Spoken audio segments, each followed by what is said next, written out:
Welcome, mortal kind, to Quest Accepted, a tabletop role-playing game run by a bunch of fucking nerds.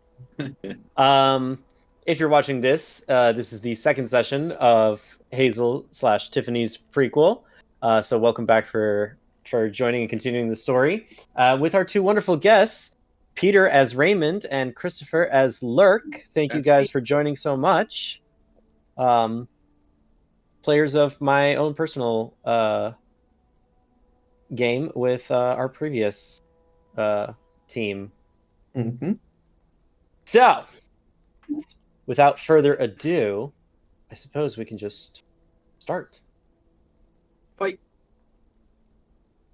Previously, Hazel.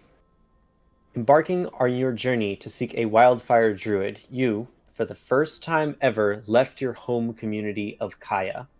Fighting the elements, you made your way through the forests at the base of the Transient Mountains, until you happened upon a caravan making its way south to Sagen.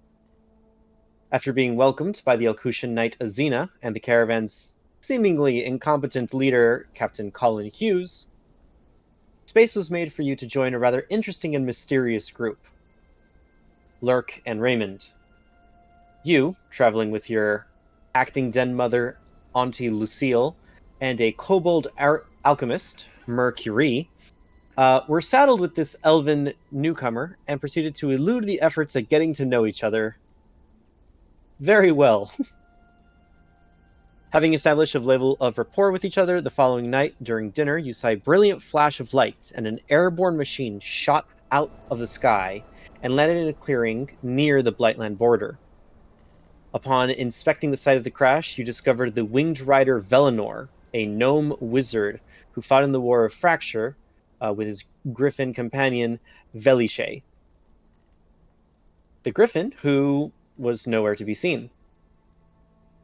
Having saved Velinor from the wreck, he told you it was of paramount importance to retrieve the other portions of the machine that broke off, and that the wreck site be protected immediately. Upon learning this, you saw some figures appear from the Blightland border tree line. And this is where I'm going to have you all roll initiative. Woo! Oh yeah, that is an ability check. I have disadvantage. Yes, you do. So rude. Okay, so poorly. Okay.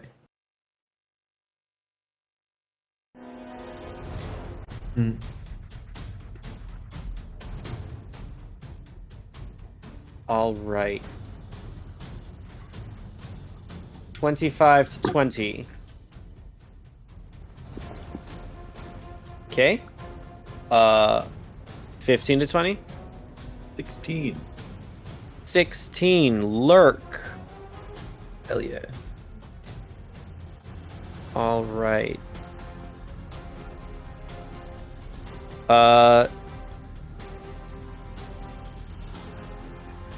10 to 15. 13. Damn, Hazel. Okay. That's rough. 13. Raymond. Mm-hmm. That's me. 13. Okay. And Lucky then number 13, famously. And then 5 to 10.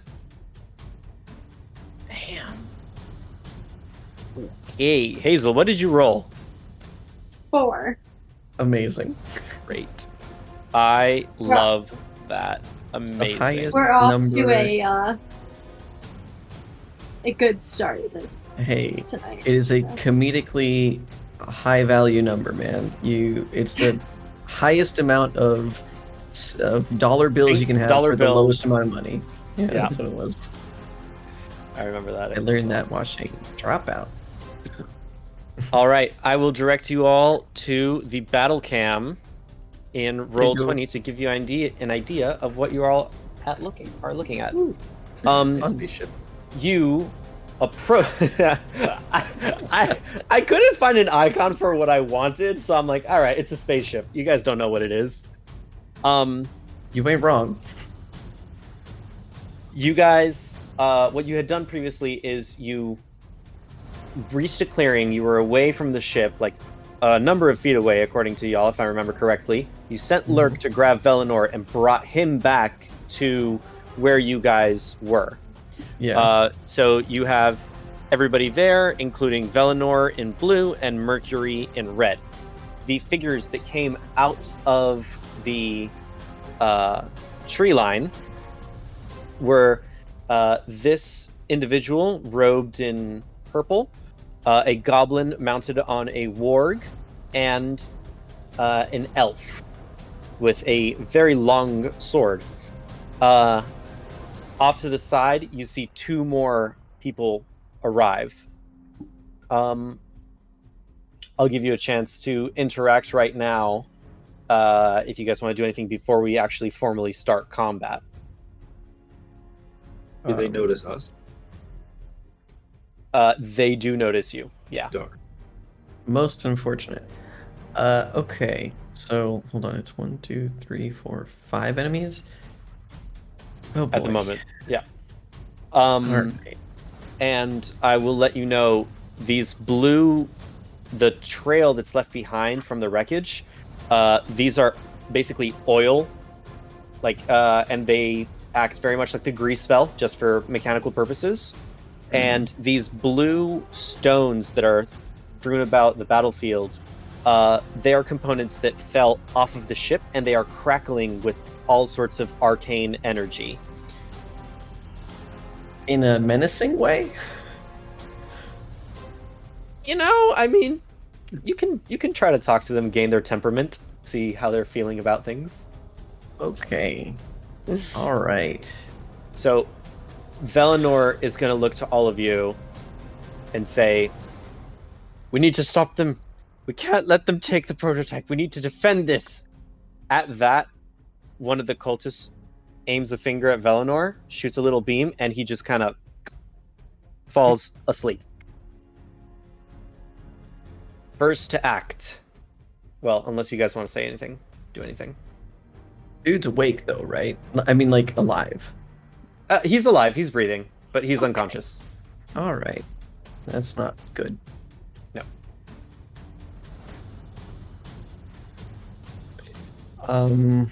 Fucking hell. Well, You have to send some good reward out of this. so like stealth out the window. The charge. Yep. Okay. All right. So first to go is going to be this cultist over here in blue. He is going to move forward. He's going to move next to this stone, and that is going to blow up. Nice. Of course. All right. Fine. And he's going to take Let's go. 7 points of... What? Yeah, 7 points of force damage. So you see him stand next to it. It just blows up, and he falls off to the side. And as a matter of fact, that actually is going to kill him. Oh, good. Convenient. Yeah. Yeah. So Hell yeah. you see him stand by this stone. The crackling seems to get more powerful, and it blows up along with him. After that, this cultist in red is going to act, and he is starting to cast a spell. And then I'll also make this as that one's been wasted. This guy? Oh, he's too far. Yeah. Okay. He starts to cast a spell. Right. After him, the elf is going to take his turn to go into the ship.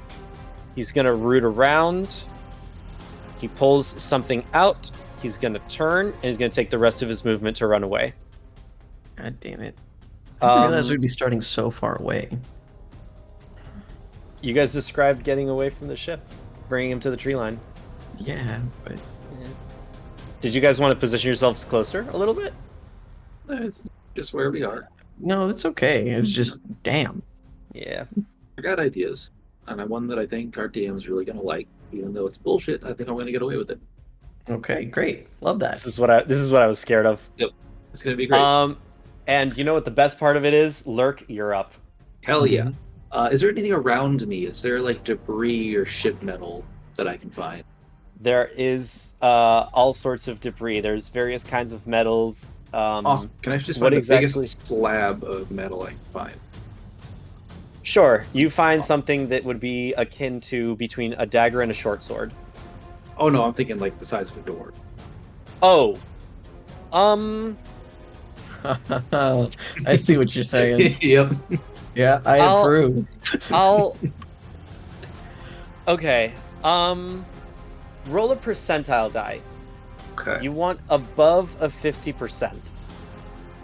If above a 50%, there's something that's door size. Otherwise, it's going to be like a half door. Oh, 75. All right. You have a metal piece that is somewhat of door size, 6 feet long, 3 feet wide. Beautiful. What would you like to do with this metal piece? Remember how Deku won the obstacle course in My Hero Academia? Oh, god damn it. Yep. That's exactly what I'm going for. Love that. Hell yeah, dude. Okay. Same concept. Yep. So I'm running over here, 5, 10, 15, 5, and propping up the metal slab against the exploding mine. And just putting my feet ready to launch. Power of anime. Yes. All right. I'm going to have you roll a d6. Hell yes. See, Tiff, this is why you need to watch anime. Gives you all the ideas. Mm-hmm. That is a deuce. 2. You walk near the stone. You put down a slab. It bursts with arcane energy, causing ice damage. Here's what's gonna happen. Let's do this. I want you to make... how am I gonna rule this? Okay. It's not gonna have a whole lot of force behind it, and you're a bugbear. Yeah. Make an athletics check. Alright. And make a Constitution saving throw. Athletics. Ouch. +8 and got a 10. Damn. That's and rough. then the Constitution saving throw is a 17. Okay, 17. You succeed, so you're only going to take 2 points of cold damage instead of the full 4. Take Okay, it. why didn't you rage first? I wouldn't have done. No, I wouldn't have done anything. With a Advantage on 10, athletic. No, that's on Dex effects, isn't it? Oh no, yeah, that would have been where are you trying to land? as far to the right as possible. As far over by the enemies as possible. Yeah, or ideally, if I can land on another mine. Okay. These stones are not that big. They're not to scale. I apologize for the misdirection, for the miscommunication. They're not to scale. They're palm-sized. But we'll rule this one as a particularly large stone. Okay. Because I didn't clarify, and this is creative as fuck. All right. I'm gonna roll a d6. If I roll a 1, you're gonna go 50 feet in this direction. 6, 50 feet in this direction. Cool. And everything else in between. Sweet. All right. Actually, you can roll it. Okay. Let's have you roll it. Let's see. I guess we're hoping for a 3. Hey, that's what I got. You got a 3. Hell yeah. Okay, so this is about 1. We'll call that about 2, 3, 4. No, because I feel like that's a little too much. So 1, 2. So you can make it to here. So you pop right there. Hell yeah. I'll take it. It's not bad. Amazing. Right here. Yep. And make an athletics check for the landing. So the first athletics check was to aim yourself with this. The second athletics check is to see if you land, to see how much fall damage you take. 13. 13. Instead of 2d6, it's just going to be 1d6. You take 3 points of fall damage. Righty. It's not great, man. Then I will action dash 5, 20, 25, 30. Okay. So you're going to run by this one. You're going to run within 5 feet of this one, so you're going to trigger it, okay? Oh boy. All right. 5, that's force. Make a, I guess is a constitution saving throw. Yeah, right? Natural 20. All right. You take 2 points of force damage. 2. Okay. Good turn for me. Only took 7 damage. Actually, still a good turn, though. Yeah. That's my everything. All right. That's a great turn. Okay, so we'll do this. This warg rider, they have 50 feet of movement. They've observed that, so I'm going to say that they are smart enough to avoid it. They're going to move here. So this warg rider is going to come over here. I guess they can take their action to dash. Yeah, they're going to take their action to dash. And they can get here. Cool. All right. So this warg is looking at you guys there. Yep. Okay. That's his turn. Raymond, you're up. Would it be an action to wake up the gnome? Or is he just like out of commission? I'm gonna put it to you this way. Oh no, Christopher is gone. I'm gonna put it to you this way. I can't give you a winged rider in combat. He's essentially like a level 15 wizard. Yeah, okay. So well, that is why I would have wanted to wake him up. All right. Fine. Right. Yeah. Okay. Yikes. Let's see. This is a bad spot. Yeah. A little metagamey, but you know. No, I hear you. I get it. Okay, I'm going to turn to Hazel, and I'm gonna just say,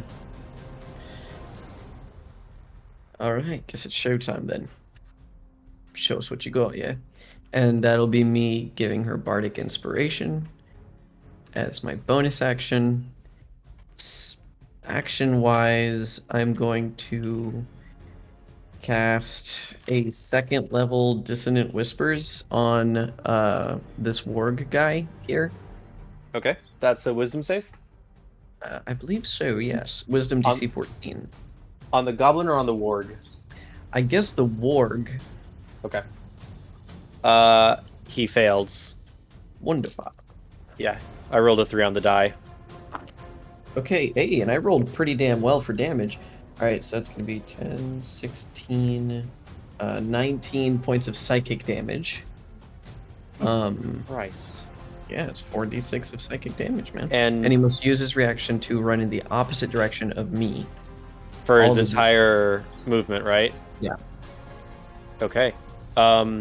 He's going off the map for a little bit. Good.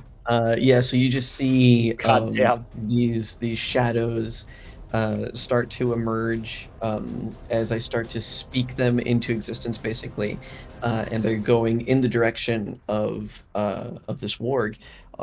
They don't necessarily reach him, but like they dissipate as I'm speaking. But I'm just kind of like speaking under my breath in a language that is undiscernible, like a mishmash of different languages. And I'm going to use my movement. I have 30 feet's worth of that, so I could go 30 here. feet are a good amount of feats. Sure are. I could go over here and prep for the warg. No, I'm gonna go this way instead. All right.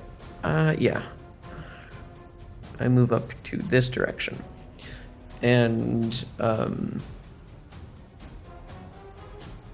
how far is what's his name from me? Lurk. He's too far. Gosh darn it.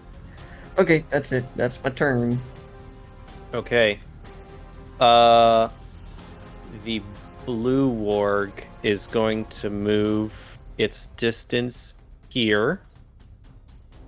Yeah, I can do that.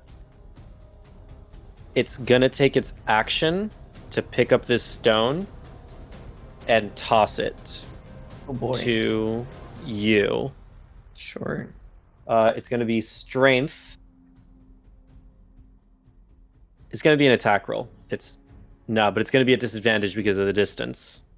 Great. All right. So the goblin is gonna do this. Did he enter within 10 feet of me?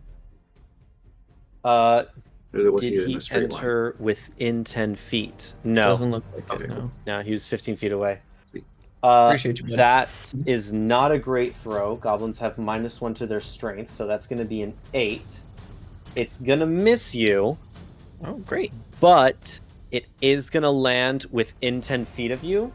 Uh-oh. So I need you to make a dexterity saving throw. Wait, didn't that one already blow up when I passed it? No, you passed this one. No, that's this is the one that you blew up. Yep, and I landed.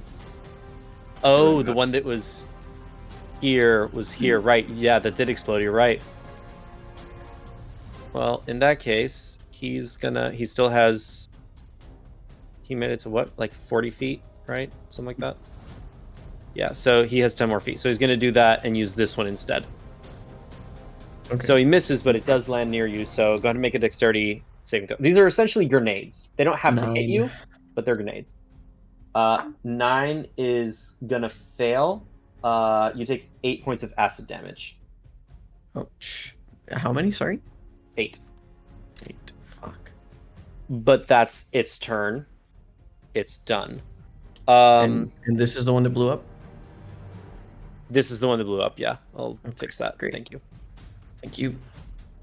It is Mercury's turn. Mercury is going to look at you, Hazel, and be like, "Be safe, dearie." And she's gonna jab a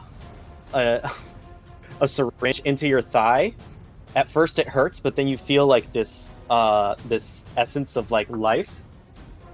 You get 8 points of 8 temporary hit points. She casts false life on you. Nice. You got this, dearie. Let's fuck up. And she's gonna run in this direction. She has 30 feet, so that should be good there. Yeah. So she's gonna do that.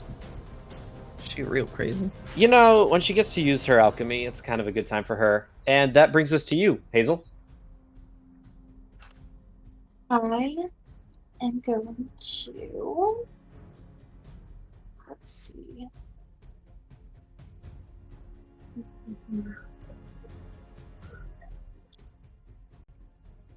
Since I can move 30 feet, I'm going to move... Sorry, I'm trying to get this. So you're fine. I can reach her.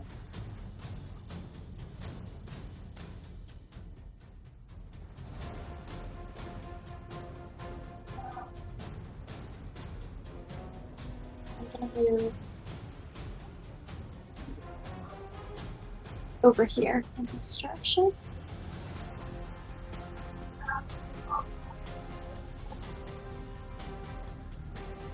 Okay. Sorry. No, you're fine. Oh, good. Doing it on an iPad? on an iPad for the first time. Apologies. So I'm gonna move over here and I am going to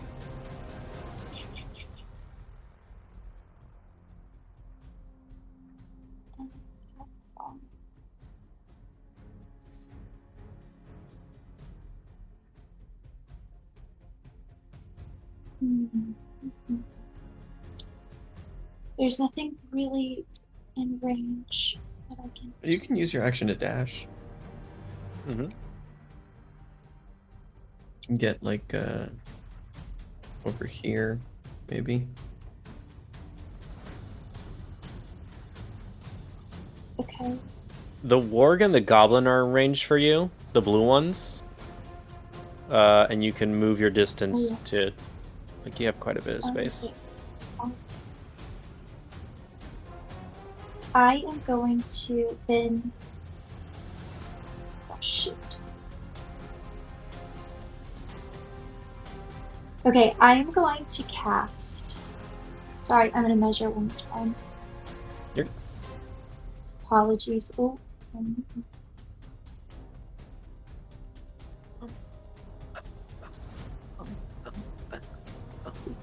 So I am going to cast Ice Knife Okay. onto this guy right here. Okay. Is All right. There is a warg and there's a goblin mounted on top of the warg. Which one of the two are you aiming at? I'll go for the goblin. Okay. Make an attack, spell attack roll. It'll affect both of them, luckily. It will. Yeah. So it's dirty 20. Cool. Dirty 20. Yeah, that's definitely going to hit. You said you're attacking the goblin? Yes. Okay. All right. So the goblin takes 1d10 piercing damage. So go ahead and roll that damage. 3. 3 points of damage to the goblin. This is the blue one. Okay. Cool. So that goblin takes 3 points of damage. And then both of them need to make a dexterity saving throw for this, right? Yeah. I believe is the case. So we'll have... This is the goblin, this is the warg. Ice Knife is a dope spell. Yeah, it's a great spell. Oh my god, what is the DC? I think your DC is 14, right? Yes, it is. Hell yeah, dude. I definitely think that both of them are going to fail. So that is the goblin. Yeah, no way. And the warg. Yeah, no. They both fail. So they both take, I believe, 2d6, right? Cold damage? I think that's right. Yeah. Yes, it is. Yeah. So go ahead and roll 2d6. And they're just going to take the full damage of whatever you roll.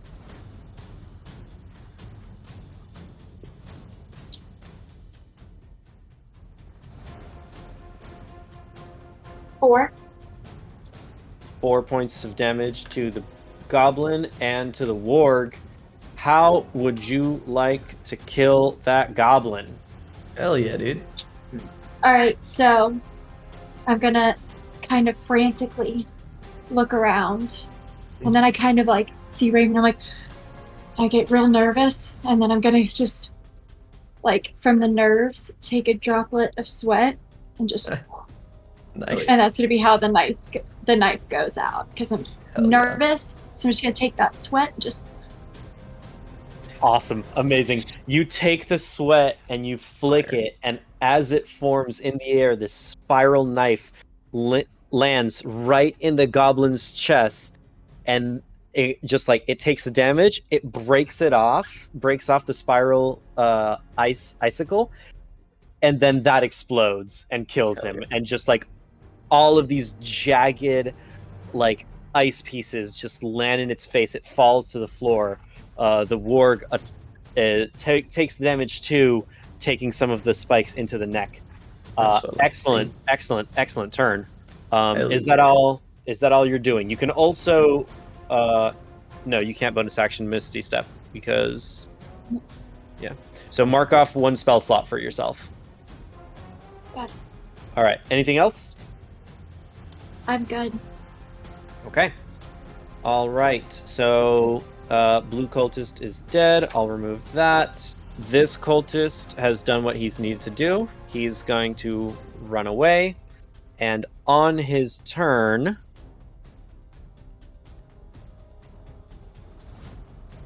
behind you guys, the ground starts to shift and move. No fucking way. And an Ankeg comes out from under the ground. You've got to be shitting me. Yep. Lurk, that is you. I'm going to go 5, 10, 15, 20, 25. Make it to the ship. Wait, I have 30. Well, here. 5 left. What do I see? Can I see him running away? They made it to the tree line. Make a perception check at disadvantage. Do you have dark vision? I believe I do.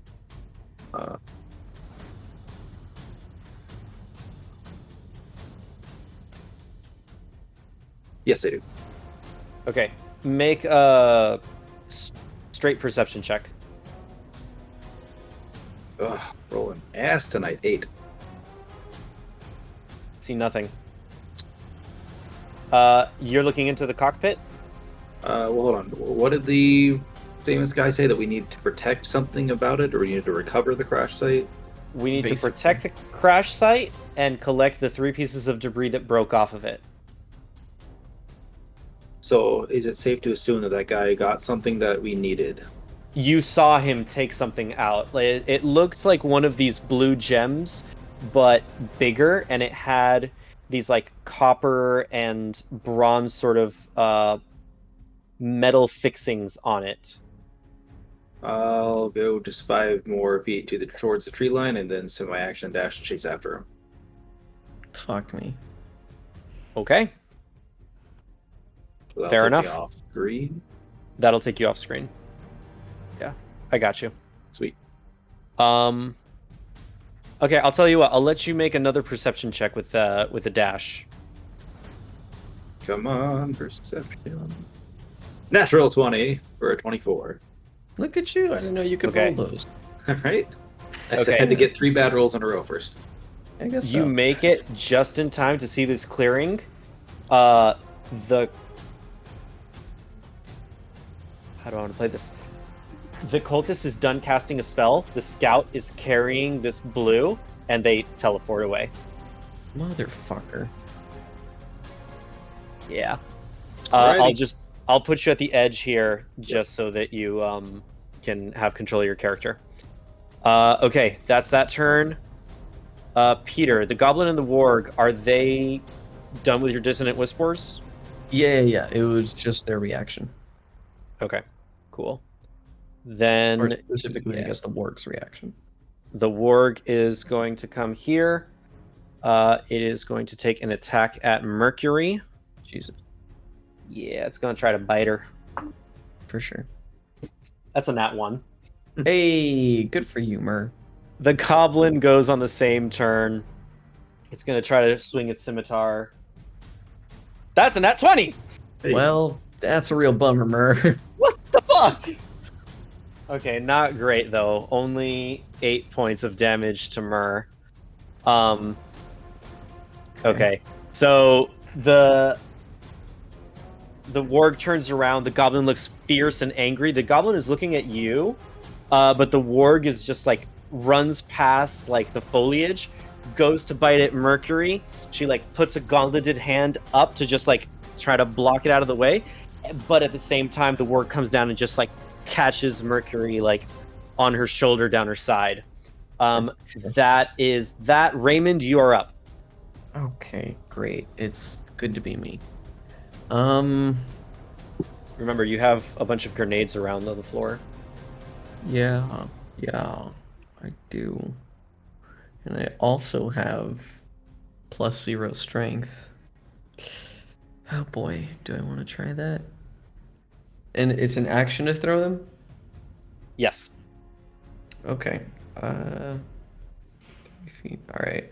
I'm going to do that, I guess. I'm first going to use my bonus action to give a bardic inspiration to Mur. Okay. Is that a d6? Yes, it's 1d6. Perfect. And I just shout out,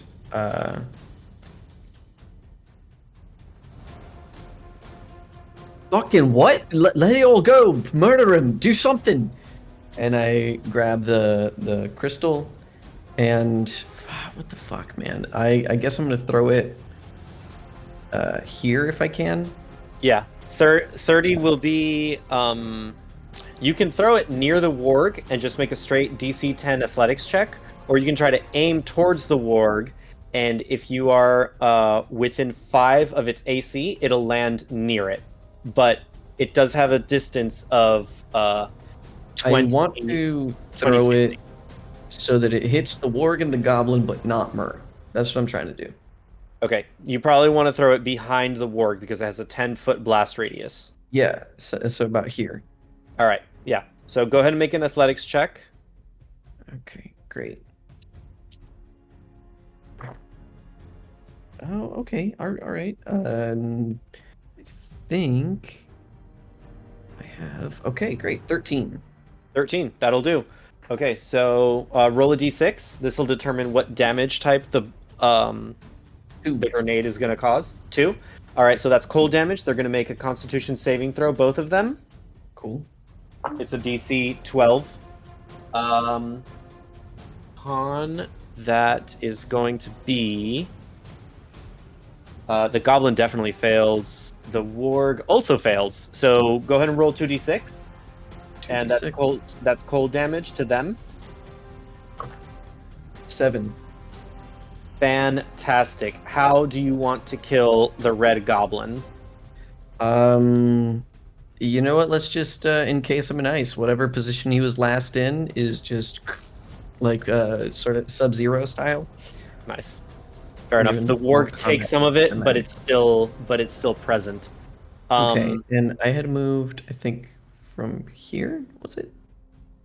Yes. 10 feet. Okay. Yes. This would be another. Oh, but you're within 10 feet of this. Well, that's the one I threw. Within 5. Oh, this is the one you throw. Okay, yeah, that's right. Fair enough. Cool. So you're good. But then Velinor is just unconscious, and an on-keg just showed up. What the fuck? Okay, I'm gonna do stuff, but how do I divide my attention? Fuck it, I'm gonna let the wizard live. So, we're gonna move back here. This should be 30 feet of movement. Okay. And I don't really like shout it out, but I go like, this better be fucking worth it, as I speak out into the void, moving my way back to Velinor. Okay, fair enough. Wait, but you had already moved, right? I'd moved 10 feet. I was 20 feet back. Oh, okay. Got it. Yep. Cool. Excellent. All right. Mm-hmm. Blue warg is gonna go. It's just gonna straight try to dash all the way across to get to you guys. Rude. It's not even gonna try to avoid it, which is gonna make that blow up. So that's a 4. That's gonna be force damage. That's a Constitution saving throw for each of them. The warg does make it. The goblin does not. Nice. That's Jesus Christ. 10 points. The goblin. Oh no, the goblin is already dead. Never mind. Yeah. So the blue warg takes 5 points of force damage. So that's good. Well, thank time for you guys. Is. It takes the blast. It's gonna come up. All right. I'm gonna roll to attack for the warg. On an even number, it's gonna be Raymond. On an odd number, it's gonna be Hazel. So it's gonna try to bite one of you two. Can I goad it into biting me? Do you have anything that could potentially do that? An ugly mug. Not enough. It rolled. It doesn't matter because it rolled a 4. So that's 9. So it goes to take a bite, but the frostbite is just too much, and the goblin falling off just kind of takes its head with it, and just kind of like you know how when you rein a horse away, it just kind of turns its head around like a semicircle and then gets back into your guys' face. Mercury is gonna go. What does Mercury want to do? Yeah, Mercury is going to.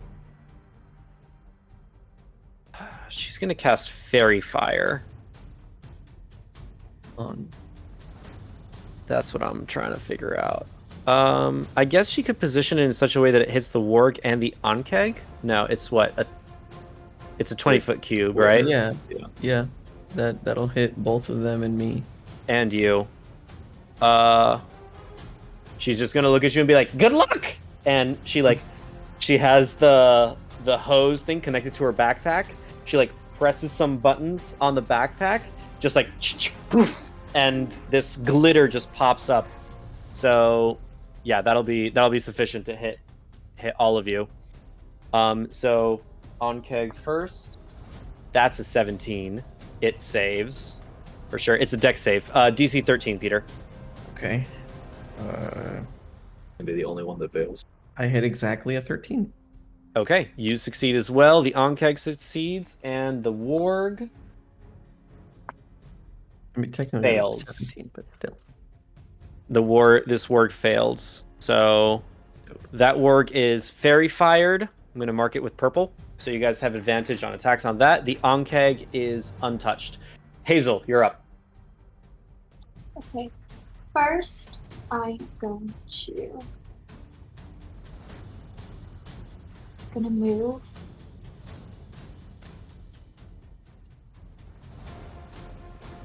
It will have an opportunity attack on you if you choose to leave its melee range without disengaging, which is an action. Okay. You also have Misty Step. Oh, you have Misty Step. Yeah, but It's a good the one. problem is if I use. Oh, it is. Oh, but then I can't do what I was going. You can't use spells if you Misty Step. Actually, no. Right. You can use because Use cantrips. no, but she can use spells because the Misty Step that she gets is from Fey Touched, and you get a feature. Like it's a feature, so you can get one use of it for free without expending spell slots. So you're not actually casting a spell. So your Misty Step is free, and you can still cast a spell if you want to. It's pretty good. Oh, okay, perfect. I am going to then use my one Misty Step that I have. It is bonus action up to 30 feet. So I am gonna go. You don't have to go all the way to right. 30. You can do 25. You can do 15. I'm gonna go right. Sorry, apologies. All right, you're fine. Here. You're doing this on an iPad. Okay. So, and then I'm gonna measure. Are you pulling the Warg He into the is grease? within 15. No. And then, okay, he's within 10. I'm going to make sure you are out. She has. You're 20, right? Yeah, I'm at Yes. 20 feet Okay. away from you. So, yeah, I do, but it's my cantrip. So you said I can't use a cantrip, right? No, you I can can. only use. You can use a cantrip. Oh, I can use a cantrip You even can use with a cantrip or a Misty spell. Step? Yeah. Oh. So typically In this speaking, case. when you cast a spell, you cannot cast another spell unless it's a cantrip, right? Right. Typically speaking. But because of the nature of Misty Step as a free use, you get to cast anything you want. Gotcha. Okay. Then I am also going to use. Then I'm going to use Thorn Whip, and I'm going to cast it and pull him in Pull to the grease. this it Warg. is. The I believe it's blue. Okay. Oh, can I pull the one up towards me? You can pull this one Or- up. If you pull this one towards you, it's not going to go into the grease. There's no straight line, but you can pull this one into the grease. Okay, then I'll do the red one. Attempt to. Yeah. All right. Make an attack roll for Thorn Whip. Well, at the very least, you'll put it in range of that grenade to explode. That is true. 15. 15 will definitely hit the Warg. All right. Roll damage. Cool. Kick its ass. 3. 3 points of damage towards Okay. this is the red Warg, right? Yeah. Yeah. All right. Oh wait, shit. Wait, is that? That's the red Warg? Yes. The one that I had done Dissonant Whispers to. Okay, as a matter of fact, you kill it. Hey. Yeah, Well done. it didn't have that many hit points. Fuck yeah, dude. So it's dead. That's great. What else do you do? I guess that's everything. That's your action, bonus action, and movement, right? She hasn't moved. No, it's she my hasn't moved. action and bonus action. I have Yeah. movement, so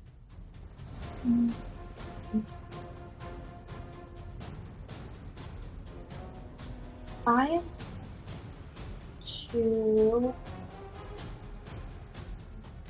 will move.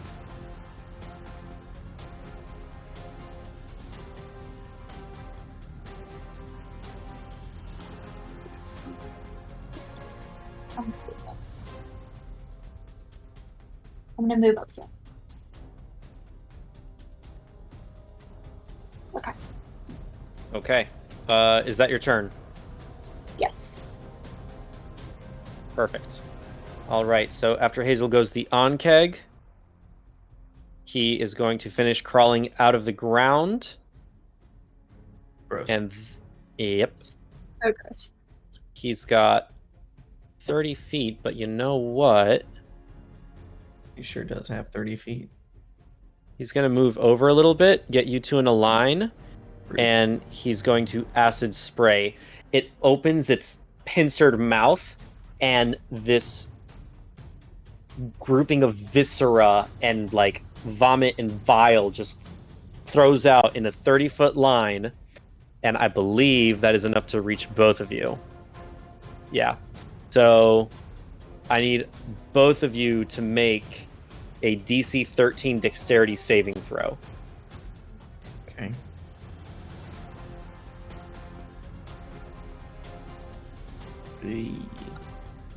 Fail. 10. Same.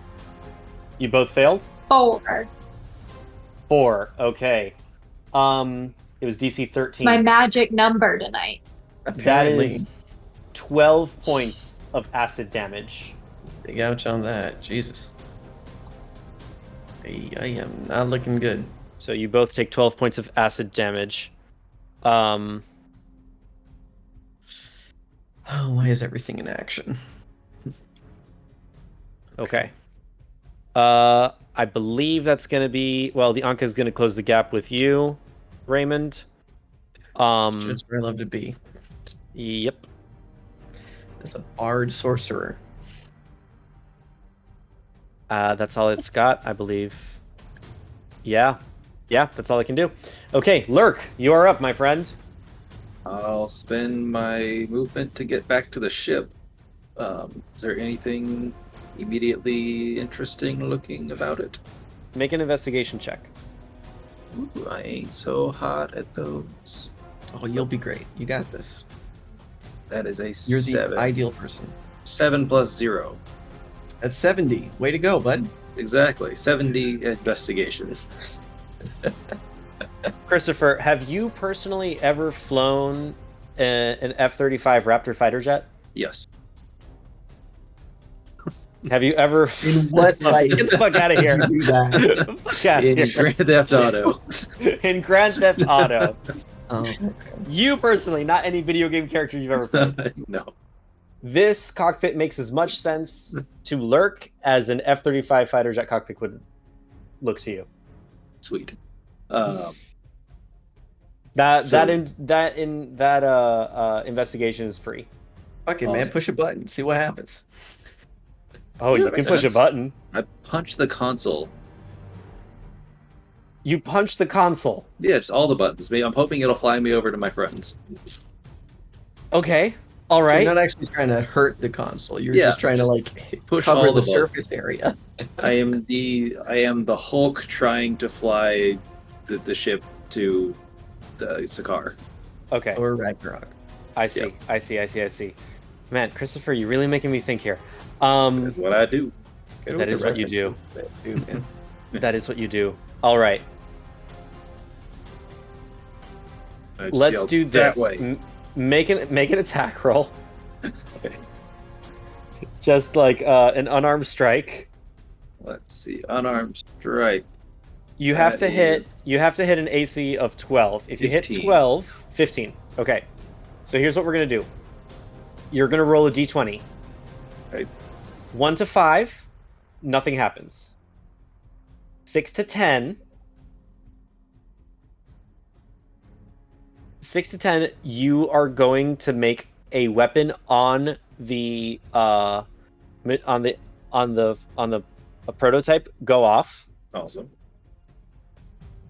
11 to 15, you're going to activate the ejection, and it's going to throw landed. you up in the air, but it has a built-in feather fall. I got a 13. You rolled a 13? Yes. You're going to fly... yourself? And keep in mind, I did point that way. Yes. All right. That's great. So you go in, you just like look at it, you're just like punch, and then you just hear, "Have a safe flight." You shoot 60 feet or 100 feet, 120 feet in the air. You grab onto the seat, and it starts to, like, this parachute sort of thing comes out, made out of ethereal cloth, giving you a feather fall. Make an athletics check. Can I rage first? Sure. I'll say you can bonus action rage because you haven't done your bonus action. So make an athletics check. Rage. That's a 22 and a 15, so 22. 22. You get to move up to double your distance in the direction you desire. Yeah. Okay. That got be 60 feet. Let's see. How long does it take me to get down to the ground? By the end of the turn, you'll be at the bottom. Sweet. Can I land in the grease and slide further forward? It will require another athletics check to do. Let's do it. But let's go for it. All right. So 60 feet brings me to here.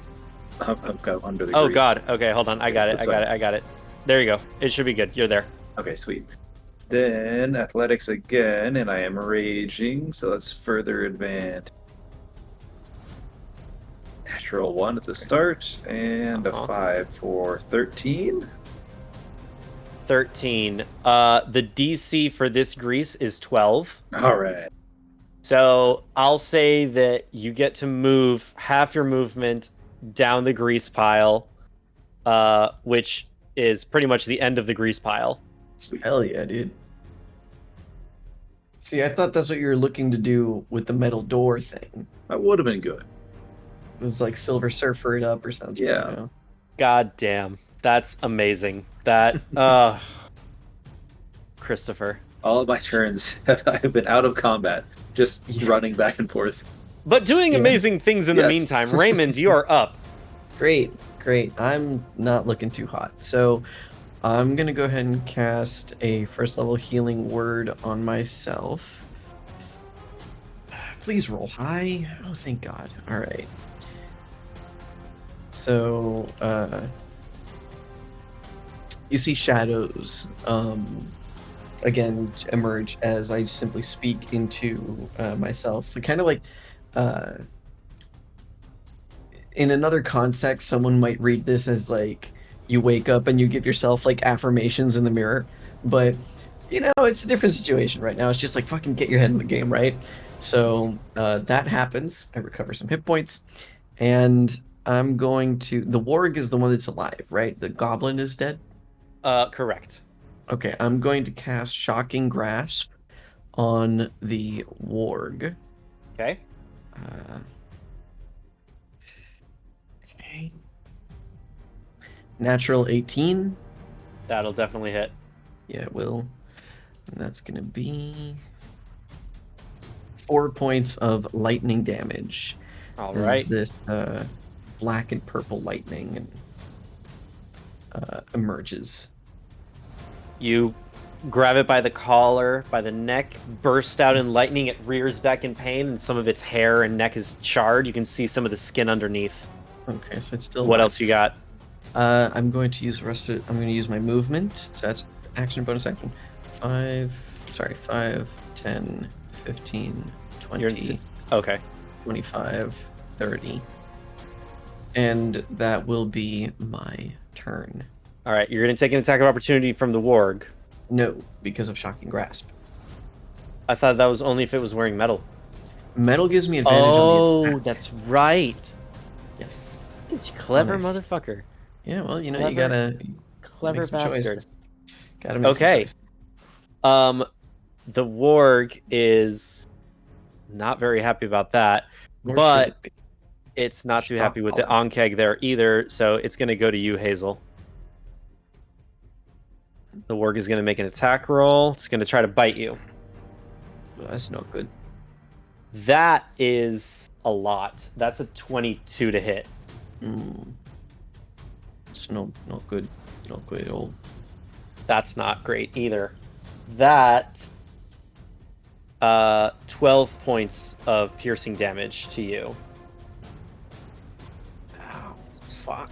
Okay. Well, hey, you had those 8 temporary hit points. You're still alive. What do you mean, no? Not alive? Are you down? I'm down. When did Oh you my take God. damage? She did take damage from I don't- something. I think it was a grenade. Yeah, from something, and then that, and I don't have a lot of hit points because Yeah. You're level 1. She's level I'm a 1. level 1 baby, Oh no. You, so I'm I got you. I got you. not dead, but not down. the If I don't go down, warg, I got you. the warg rears back from the lightning. Its charred hair and skin, looking at Raymond like off in the distance. It like looks around, sees you, runs up, pounces on you, and just bites into your shoulder, and just like tears off a piece of flesh, and it rears back in anger. That's its turn. So we're gonna go to Mercury. Mercury sees this. Let's see what she can do. All right. She's got... Okay. Mercury's gonna be like, oh dear. Shift something on her hose thing, on her big gun, presses a few buttons, aims towards you, and another syringe flies out, hits you right in the neck. You are going to heal for She's terrifying. 5 points. Sorry, no. Hey, the 4 graphics points. turned gray. 4 Sorry. points of health. You get It just 4. Yeah. Matt, our production team is amazing. Yeah, this is good. The man puts all of his love in his work, and it is truly a joy. So that's her healing word. So you come back to with that many hit points, whatever I said. I forgot what it was. I'm still at 0. That put me No, No. right. you can't go below 0. Right. So Got you it. heal for your whatever number I said. That's how many hit points you currently have. I think you said 4. There you go, Yes. 4. 4. And Okay, so she's 4. gonna. What else is she gonna do? I think she'll leave it at that. She doesn't have a whole lot of stuff to. Yeah, she's content where she is. Of course She's she like, is. you got. And that is your turn, Hazel. And Hazel, you went down. You're coming back up. You take a point of exhaustion for going down. Okay. Is this like a house rule? Is that what's happening? It is the variant going down rules. If I wasn't clear about it before, if I didn't make it evident before, I apologize. We'll negate it for now. But going forward, if somebody goes down, when they come back up, they gain a point of exhaustion. Yeah, I did not know that was a thing. Okay, good My to know. my apologies. Zach actually was gonna do it for us during Tomb of Horrors. Makes sense to me. I came across his house rules document, and I was like, oh yeah, I love this gem. So we're going to negate the point of exhaustion for now, but moving forward, if you go down, when you come back up, you get a point of exhaustion. So, Got it. Hazel, you are prone, but it is your turn. Okay. Dope. So I am going to move. Can I move? You can move, but if you do not disengage, you will risk an attack of opportunity from the warg. I'll take my chances. All right. We'll see. I like the right. gutsiness. I'm gonna move. Apologies, trying to get myself to move right here. And you do not leave its melee, so you're good. Yeah. I am going to cast Thunder Wave. Let me make Hell sure. yeah. Okay, good. Raymond is out of save. my range, so I am going to cast Thunder Wave. Okay. Where are you casting it to? So it's each creature within a 15-foot cube, so both of those should be within my cube, right? Except not Raymond. Is that right? Let me... So I was counting 1, 2, 3. Let me see. I'm trying to find a... How do I get a cube in... a 15-foot cube? So that's going to be...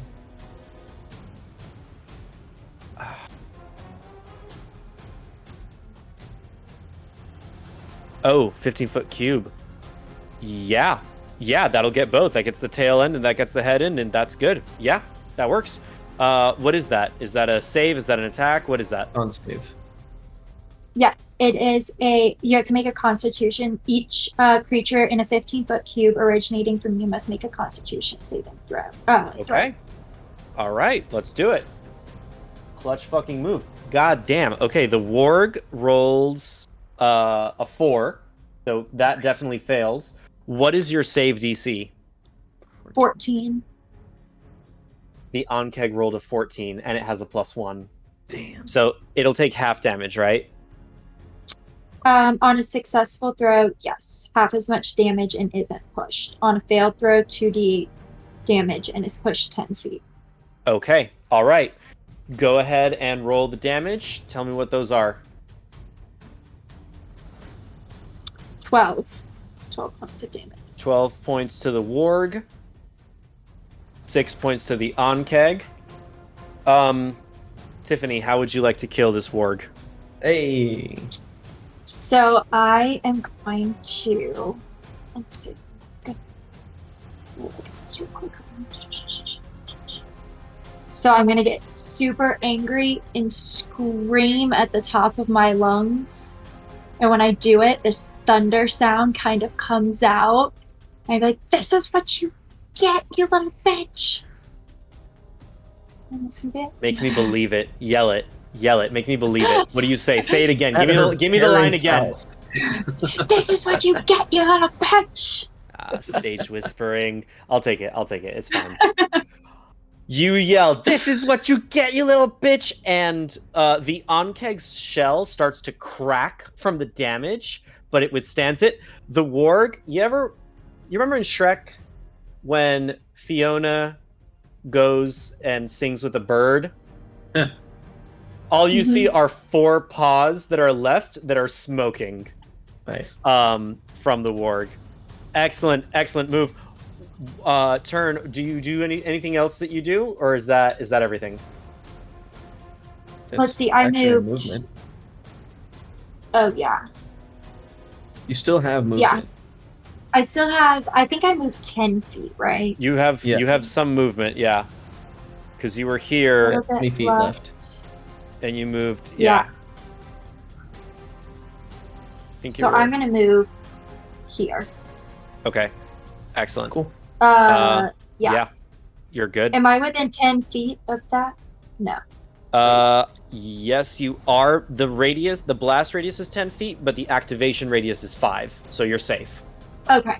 Yeah. Okay. Okay. That's Hazel. It's the Back to the Onkeg's top. turn. Oh, never mind. It's the Onkeg's turn. It does not regain its acid, but it's going to go for an attack on you, Shaw. Oh no. Well, your buddy kind of left all the enemies. Yeah. After chasing some down, that's going to be a 12 to hit. That is not enough to hit. Okay. It goes down to bite at you, and you just sidestep and totally you use some of your shadows to kind of obscure its vision a little bit to help you sidestep. That's literally all it can do. That's its entire turn. Lurk, you're up, my friend. All right, I'm going to try to avoid everything here. So I'm going to go up 5, 10, 15, 20, 25, 30. And that puts him within my 10-foot reach. Thank you, Bugbear. Yeah. You're Bugbear. Yes. Hell yeah. Amazing. You get a +2 to your attacks because we are using flanking rules. I'm not giving advantage, but +2 because you have Shah there directly opposed. Nice. Wonderful. I to am your attack also rolls. going to rage again because I lost my rage last time. Right. So Activated it last time. This would be the second turn since activating. But I did not do or take damage last turn. Correct. Okay, I think that applies in subsequent turns, not on the turn of activation.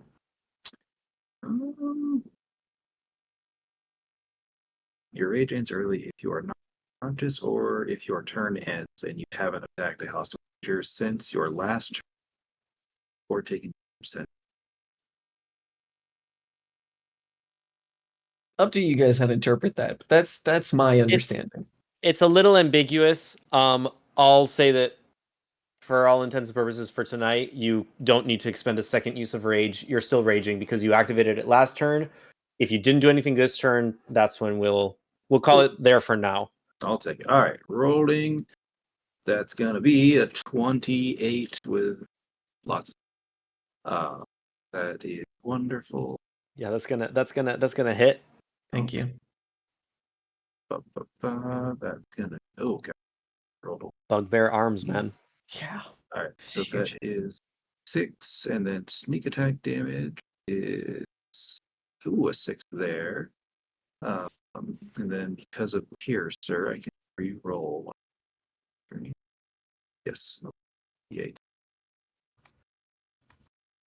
You know, this combat was rated deadly, and I was like, "There's no way. Like, it'll be fine, right? It's good." Hazel went down. 13 and I'm damage. about to. 13 damage. Love that. 13 points of damage? Yeah. All right. What are you using to attack? Rapier. A rapier. You come behind it, you stab it in its thorax at the back. Is it a thorax? Yeah. Thorax at the back. Just between some of the plating, it rears back in pain. I can't do on-cake sounds. I'll figure that out sometime. Is that your turn? Yes, that is my turn. Mr. Shah, you're up. Great. Fuck, man, so happy you're here. And that's me giving you bardic inspiration. Nice. Now everyone but me has a bardic, and I will use my action to shocking grasp this creature. Okay, make his attack roll. And I also have the +2? You also have the +2, that is correct. Beautiful. All right, so that's going to be a dirty 20 to hit. That'll hit. Roll damage. Beautiful. That's going to be 2 points of lightning damage. 2 points. All right. 2 indeed. And I'm going to... fuck. I want to keep giving him that advantage. I'm just going to move over... Yeah, we'll just kind of keep... We'll rotate around him, you know, so that his attention isn't focused on... in the direction of Velinor. That's kind of where my head's at. Got it. And let's see, that was action, bonus actions, bardic inspiration. I could keep moving away. Yeah, I'm gonna move. I'm gonna stand here. Right? I think that's the. Yeah. That's safe. Yeah, that's safe from the. Yeah. Cool. That is risking an attack of opportunity from the Onkeg. No, shocking grasp hit. Oh, God. Yeah, fair enough. That you shock it, it like rears back, its body tenses. You see like the pincers kind of act like that wiry thing that electricity goes up. Yeah. And then it leans back down, and by then you've vanished into your shadows. Is that your turn? I'll stand over here. Yeah, that'll be my turn. Okay. Wonderful. Mercury. All right. Mercury is going to yeah, she's going to press some buttons on her hose, redo the thing. Now we do some damage. And you see this blue like burst come out with like it coalesces the mist, and like some of the fire and flames kind of start to depress a little bit as it flings through the air to attack the Ankeg. She's casting Frostbite, so he needs to make a Constitution saving throw. Love that spell. That's definitely a fail. I rolled a 4.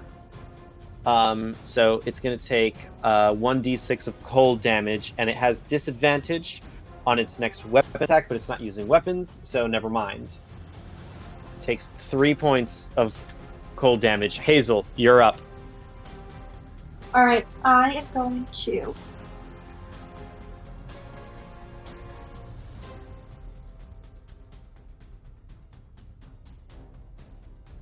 I'll say she moves over here as well. Yeah. Right. I'm going to move right here. I'm going to cast Thorn Whip. Through the grease? Yes. Can I cast it through the grease? Yeah, you can cast it through the grease. That's fine. But did All you right. walk across the grease? I think I'm within Oh. range. Where did you walk from? Did you walk across the grease? Yes. Okay, so So this is acting like a grease spell. If you're going to walk across the grease, you need to make a dexterity saving throw, or you're going to fall prone. Okay. Well, And the let's DC go is for it. 12, as I established.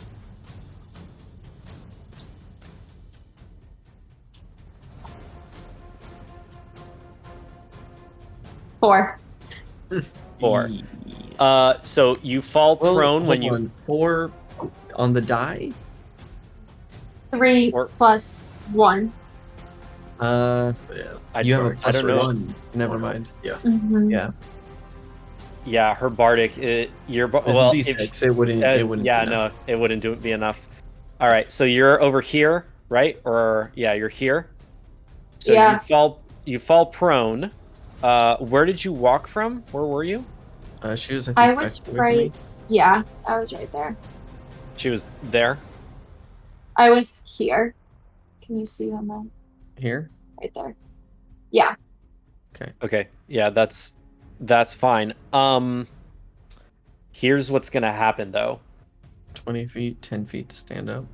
Entering this square is within 5 feet of this gem, so it's gonna blow up. If I land on a 1 or a 3, that's fire and lightning respectively, that will set the grease on fire. Ooh. Like. Oh, okay. That's a 4 thunder damage. So make a Constitution saving throw. Thunder is con. Yeah. 13. 13 saves. You only take half damage. You take 2 points of thunder damage. Wow, that is half your health. I cannot believe I just totally spaced into that. Oops. Whatever. You know, it happens, man. My bad. Gotta pay attention. All right, so that know. was how much movement? You did this, 10 right? So feet. that's Yeah. 10. You can use 15 feet to stand up right now, and then it'll take you 5 more feet, yeah. 5 more feet to get out. So you could get here if you wanted to. You could get to this square if you wanted to. All right. I will then Just finish just off north. my movement, Yeah. and so that I can get out of the grease. And then now I will cast Thorn Whip. All right. Go ahead and make an attack roll.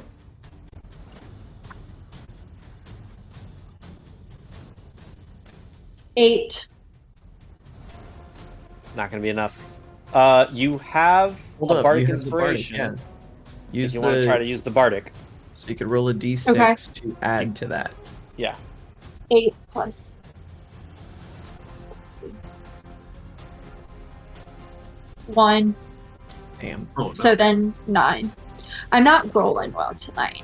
Hey, you know, we all have those Been nights. there. We all have those nights. I have that life except typically. Chris, he lives there. Yeah. But yeah, Never Chris left that lives town. there, exactly. Yeah. All right, so I take it that's your turn? Yeah. Okay. The Onkeg last got stabbed by Lurk. Oh no, last got shocking grasped. But yeah. Lurk attacked its weak its butt. It didn't like that. It sure Booty. didn't like that. So it's gonna go for you, Lurk. Sweetie, as they say. That booty. That is going to be an 18 to hit. That will hit my unarmored hide. Okay. You're gonna take That's going to be raging, though. Fuck me, really? 5 points of slashing damage. Ooh, Oh, that's cut plus in a half because of D6. rage. Plus a d6 of acid. So Ah. plus 4 points of acid damage. Okay. And that you are grappled.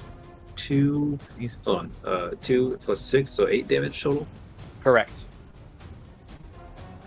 Okay. 5. Yeah.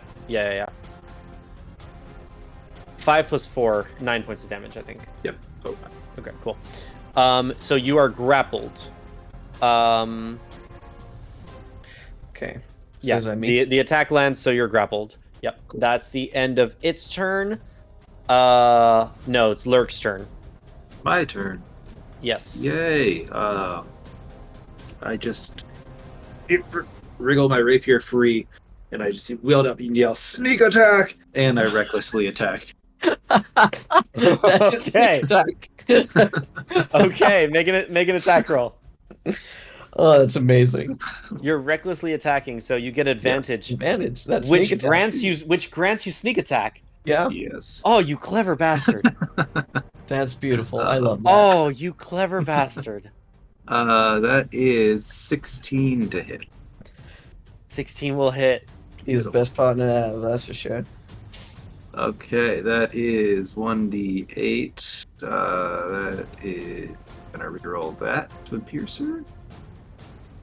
Nope. Okay, that got worse. Okay, so that's 6 from my regular attack, and a 6 on my d6 as well. So 12 total damage. All right. That's gonna do it. You run up, you yell sneak attack, and your extra long arms go extra high up in the air, and you just crack part of the carapace of its head, part of its exoskeleton.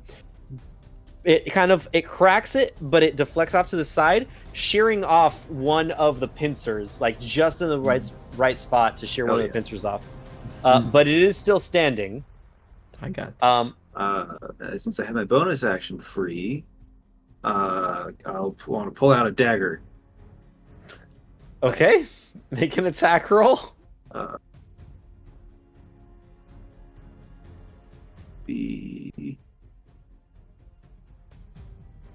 Got 9 at advantage. Plus Bardic? Oh, plus Bardic, yeah. Oh, Here we go. No, 10. Damn. Yeah. not gonna be enough. Yeah. You pull out the knife, but the knife's just not enough to get through the exoskeleton the way the rapier is. Is that your turn? Yeah, that's my turn. All right, Raymond, you're up. Okay.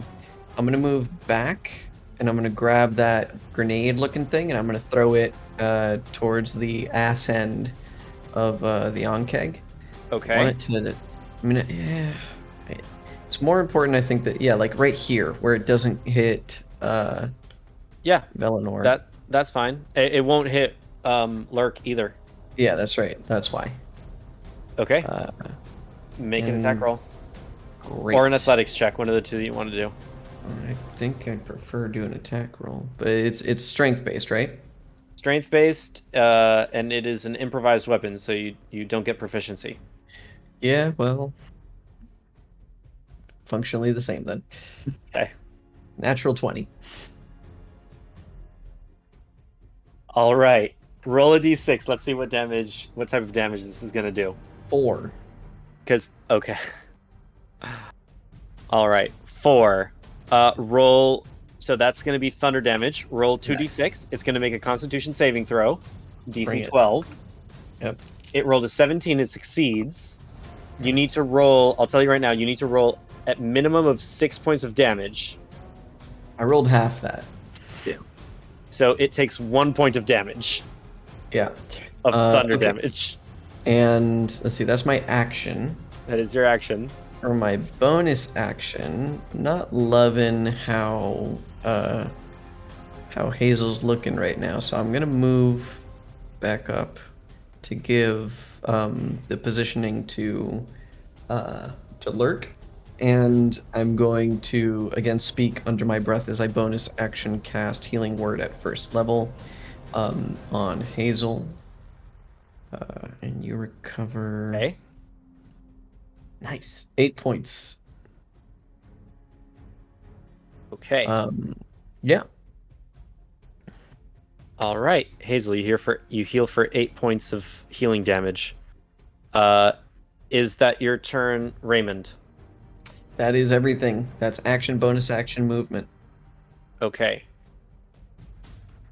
Mercury is gonna go. Mm-hmm. She's gonna use another ice blast. She also has Bardic. She also has Bardic. Okay. She's gonna use another ice blast. She just.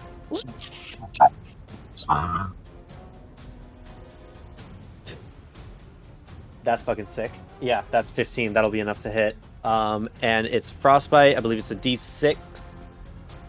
Oh no, it's not a roll. It's a save throw for the Ankeg. Yeah, that's right. Dex save. That succeeds. Well, then it's no damage. Oh right, because it's a cantrip. Mm-hmm. Damn it. All right. She fires, and like as Lurk is coming down with the knife, it moves the head away just enough to where Lurk, you see this blast of frozen ice just shoot right past your front of your face. Give her a death glare. You moved it. That's Mercury's turn. Hazel, you're up. All right, play nice, everyone. All right.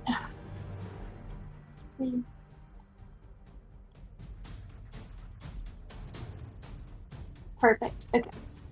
I am going to move. Wait. I'll tell you, by the way, it's not looking great. It's looking real rough. For the what's that called again? Ankeg. Okay. Thank you. Yeah, I think it's got 5 hit points. Or Okay, 2. so I'm gonna move. 2 or here. 5. Sorry. Yeah. Okay. I think that should be within 30 feet, right? Yes. That is 30 feet. So we're gonna try this one more time. Got I that. am now going to cast Thorn Whip. Go Again. for it. I rolled a 17. Yes. Will hit. Awesome. We love to hear it. Roll damage. It can still be less than a kill. You're rolling One. a d6. You rolled a 1. No way. Wait, do you still have the Bardic? No. Oh, Damn it. Oh no, I don't. So I rolled 1 hit point. It's down to 1 hit point. It's down to 1 hit point. If the creature is large or smaller, you may pull the creature up to 10 feet close to you. Onkegs are a large monstrosity, so you can choose to pull it 10 feet towards you into the grease. It'll go to here. Or here. Alright, I'll do it. I'll pull it 10 Alright. feet closer to me just to see if. You can pull it. It's going to make a dex saving throw. It needs to be a DC 12 for this. Does it also pull Lurk, or because he's grappled, right? Oh, true. Yeah, it does pull Lurk. I mean, Per if you raw, want to, you no, don't have but to. I prefer it hold me. Per raw, no? Yeah. Cuddles, please. Yes. I like being held though. Okay. All right. Fair enough. Do you want to pull it? You don't have to. pull it. She's gonna pull it? Alright, here, pull it. Alright. DC 12 dex save. Rolled a natural 18. It slips a little bit, but it has so many legs that it gets to stay standing. Hazel, that is... What? The, what's the name of that thing? The William Tell Overture? Yeah, I think that's the one, right? The comedy. Yeah. Beverly Hillbillies theme? Yeah, that's it. Yeah. Benny Hill. Yeah. Benny Hill. It's gonna take its turn now. It's the Onkeg's turn. Lurk, you're in its mouth. I'm continually yelling sneak attack and to jab it. It gets an attack at advantage because you reckless attacked, right? Yes, right. Yeah. It also gets advantage because you're grappled. Are you fucking shitting me? No. That is 14 to hit. That still hits. No way, dude. I don't have armor. 14. I forgot to get Dex armor. and con. Yes, I am a 1 dex rogue. You're gonna take 7 points of slashing damage. Okay. And You're awful. 2 points of acid damage. So 7.5 is 3, 2 is 5. Okay. All right. That's its turn. It doesn't like what is happening. So actually, it's down to 1 hit point. It's gonna burrow. Coward. Take me with you. Dare you. I don't think it can take you with it. No. Can it? I don't know. I doubt it. Yeah, no, I don't think so. So it releases you from its grip after biting you, and it's gonna... Wait, can it burrow through the grease? It could at half movement. Oh, sorry, for burrowing while carrying. I don't imagine grease would stop it. I'd be surprised. I'm gonna say it's gonna burrow to run away. Yeah, it's gonna burrow to run away. It's underground. Yeah, that's its turn. Lurk, what do you do? Oh, you do get an attack of opportunity. Oh, hell yeah. Yeah, reckless sneak attack. Yeah. It's his special move. Yep. Unnatural 20. Perfect. That'll hit. How do you want to do Beautiful. this? I want to have it burrowing away, and I can see it like running away, so I want to just jam the rapier into its tail to like pin it into place, like, no run! And Love that.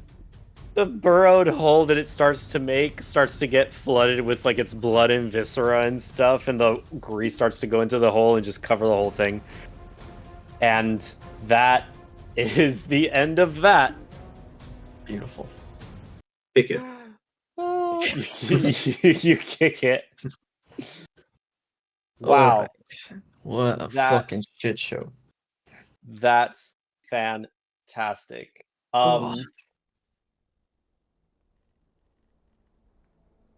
Yeah, that's the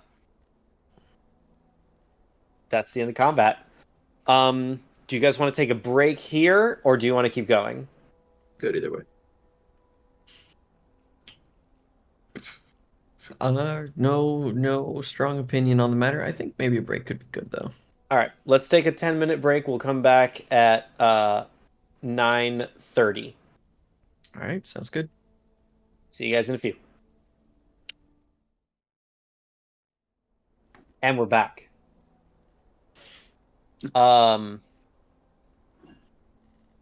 You all successfully have managed to get rid of your opponents. What would you guys like to do? You have an unconscious Velinor, a blood-frenzied Mercury, and a battlefield full of fallen foes.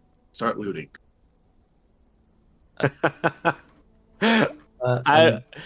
Make an investigation check. I'm just gonna turn to Hazel. Good job, kid. And 14. 14's not good.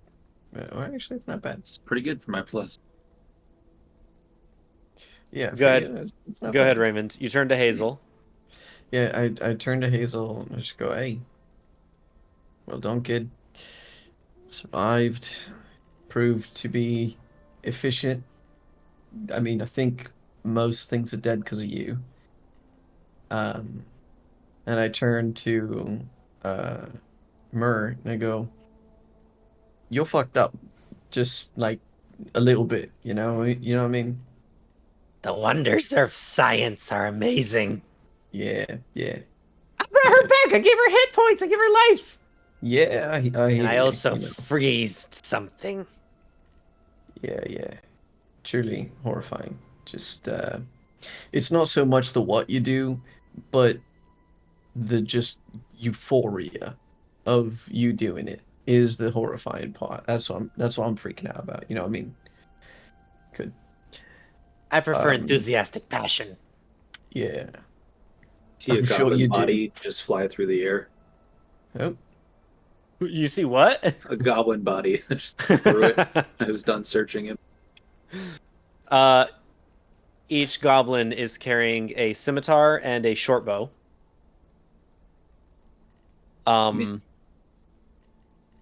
The roll a d12. Roll 2d12. Ooh, D12s. More D12s than I roll in most campaigns. Let's see. I got a 9 and an 11. You find 20 gold pieces. Woo! I can buy armor. I mean, probably The cultists that died at the very beginning, you find an arcane focus on them. It is an amulet that is around their neck, and it shows a withered tree with a twisted, gnarled trunk, and the whole thing kind of looks like a skull made out of this withered, wilted tree. The roots kind of form like a sort of like scraggly, wispy beard, and the branches of the canopy make it look like it's like crazy sort of like jagged hair, and the branches do form like two eyes in the tree. Cool. Oi, Hazel! It's a tree thing. I just throw it at her.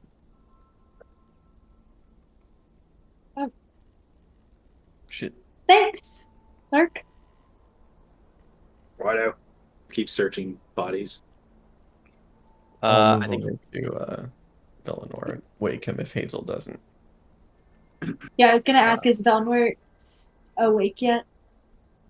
he is trying to find something real quick for Christopher,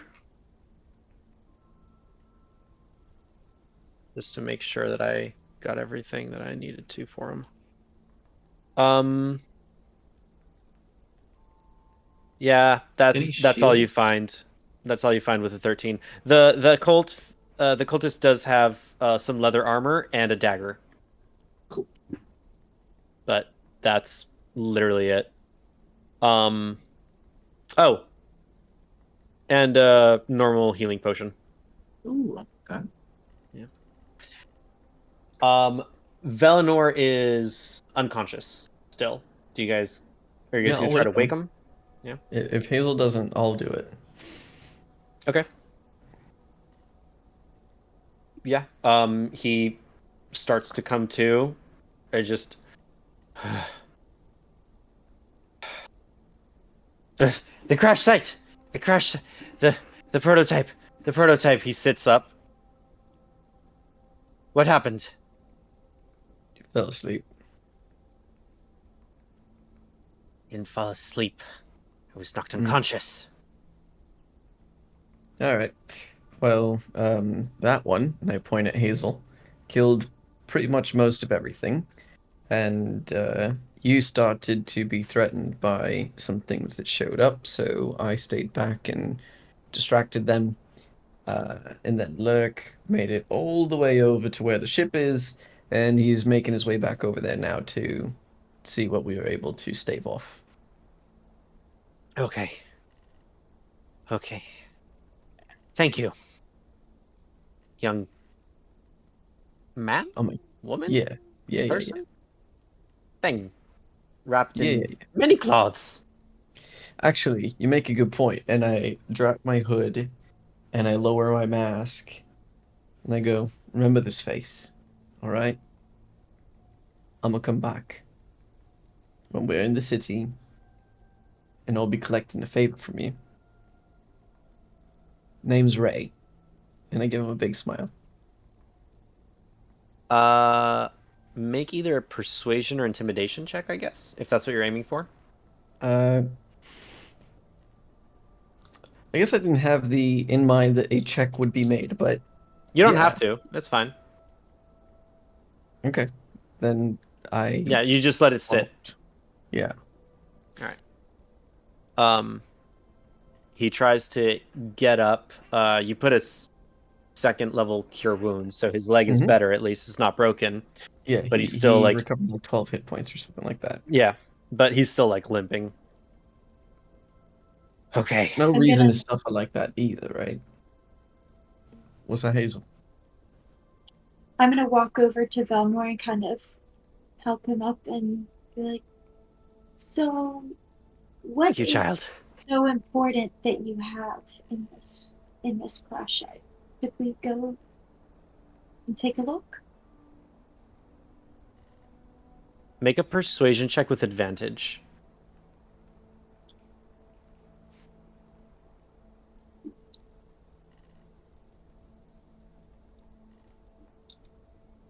"12." 12. I'll say 12 is enough. He ceases looking at Raymond disgustedly and then looks at you and then just kind of takes a moment to take you in and go, "Oh, a Kaya druid. A young druid. Away from your people. Are you on a pilgrimage, child?" "Yes, I am." "Oh, good. The Kaya druids are important. You should be more involved with the world, I say. Come." And he like lets you like help him take his hand. He's a gnome shorter than you. Some people don't have the same value for the world as the more enlightened. Did he look at me when he said that? Yeah, he looked at you. Yeah. I got back in the ship and I'm pushing a button.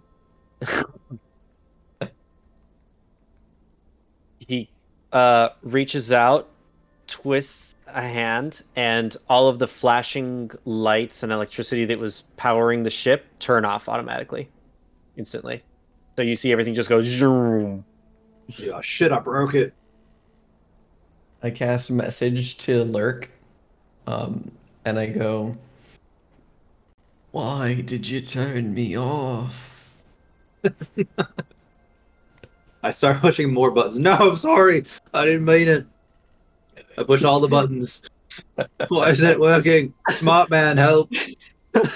You're yelling out to Velinor? Yes. And that's it. I just let him go. Velinor will chuckle at that. He looks back to you, Hazel. Well, what's so important here? The Blightland fighters have been dealing with a number of incursions and more challenging foes as of late.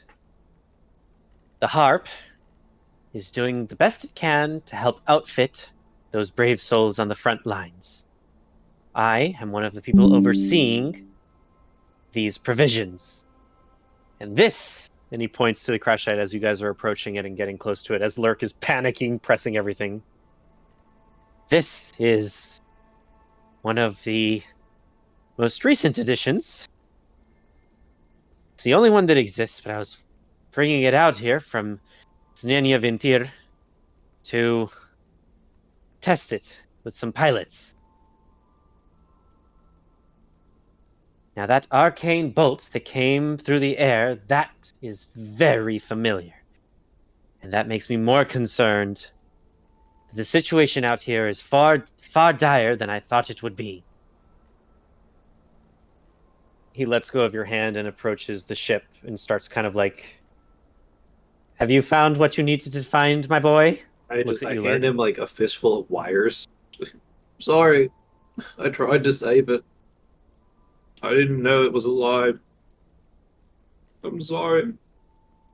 We'll do our best to revive it. Give him But a I hug. can only do it with your help. I'll do anything. I didn't mean to kill it. Good. The way to bring this machine back to life and its soul into its body is we need to find the components that fell from it. Now, he climbs into the cockpit. It whirs back to life. He presses some buttons. Oh, good. The memory core still works. She's Presses some saved. buttons, and you see Look only at you, partially, man. boy. Only partially. She's hanging on by a thread. But we can bring her back.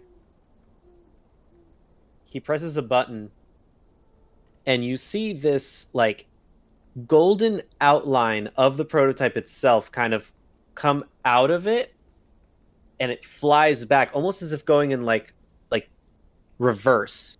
And he looks at the ship, like, where it goes, its positioning, where it was in the sky as it crashed down, like, rolls back, comes up, and he looks at, like, the and he's got, like, a notepad that he pulls up, and he's making calculations, and next to him Mercury is also making calculations, like they're both, like, hand in hand doing the same thing, looking at as the illusion of the hologram of this recent events, like what occurred. And you see the three pieces of debris kind of go out and disappear into the night past what you presume to be the hologram's, like, range. As they're doing this, I'm just gonna speak up. Are we gonna be here for like an hour, or should we start like trying to bring this ship over to the caravan where we came from, or? So I guess I haven't asked about the nature of your being here. Yeah, you were pretty self-involved. So we're traveling south, and there was a big thing that happened, which was you crashing somehow, and then we came to help. Uh, Now we're here, but there is a group of people that we're traveling south with, and we could get back to them. There are guards over there, better protection. So, perhaps it would be best if we all work together and start moving this thing. Love to rest. Yes, that's a good idea. That's a good plan. I like this. Mhm. Okay. Oh yeah, some people got in the ship and they took something and teleported away. Just so you know. They teleported away. Did you Nope. happen to catch a glimpse as to who these interlopers were? Nope. Well, I mean, we were only attacked by goblins as far as I could tell. Did you see anything that didn't look like a goblin? There wasn't a warg? When I ran to the tree line, did I see anything significant? The cultist looked humanoid of some kind. You couldn't make out.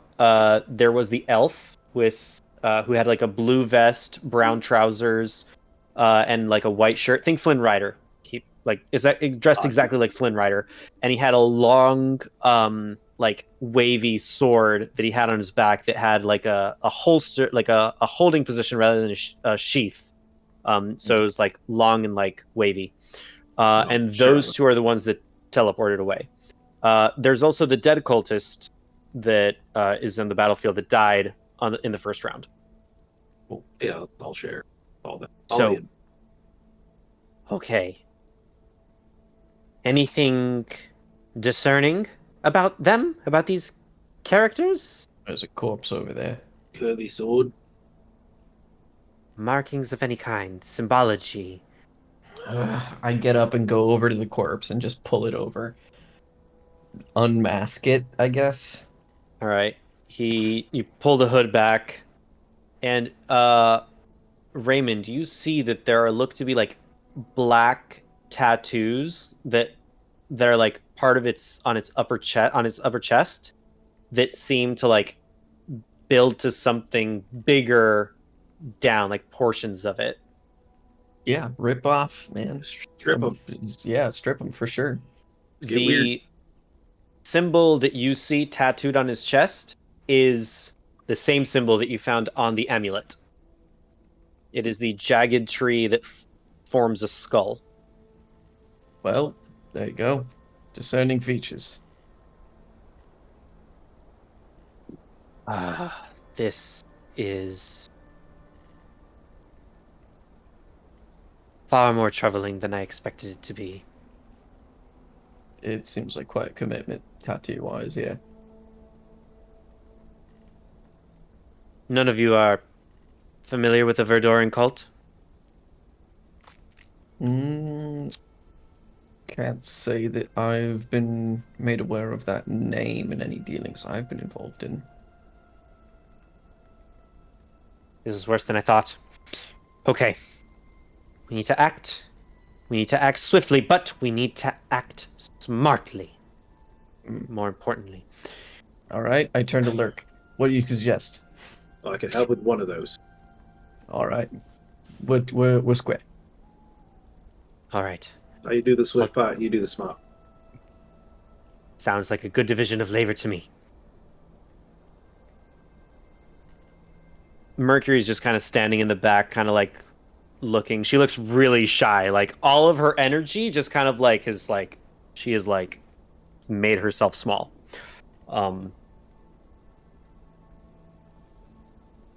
Okay, I'll take an inventory of what's been taken, and we can make a plan. You said you were traveling with people. What people?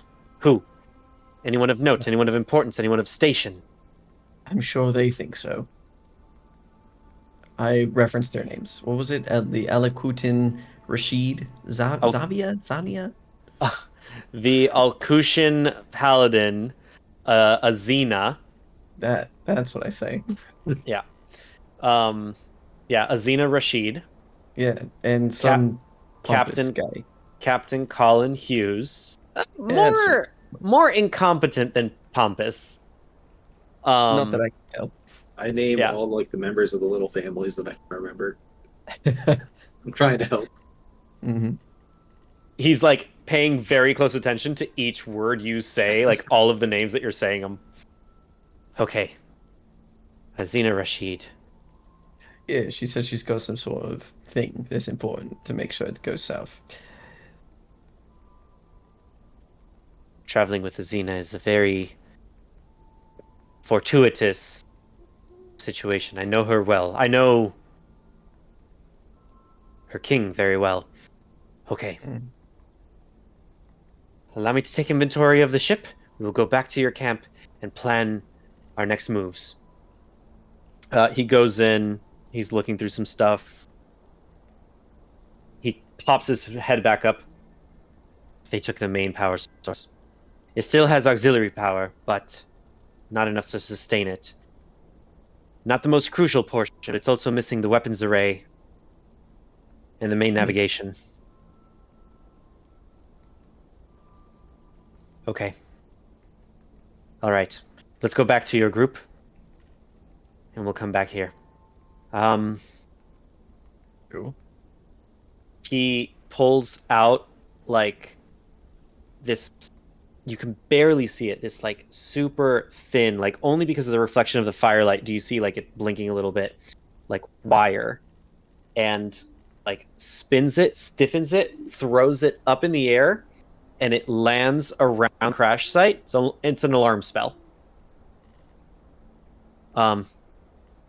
Okay, we can go, but we must be back quickly. Come, child. And he's like asking for your assistance, Hazel. Come on. So, a druid of Kaya. Interesting. Just starts making pleasant conversation with you. You all make it go back to the campsite? Yeah, for sure.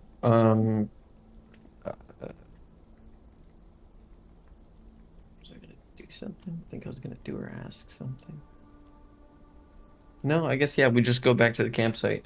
Um, for however long of a time we're going to be at the campsite, would you say it is equivalent to a short rest or short rest?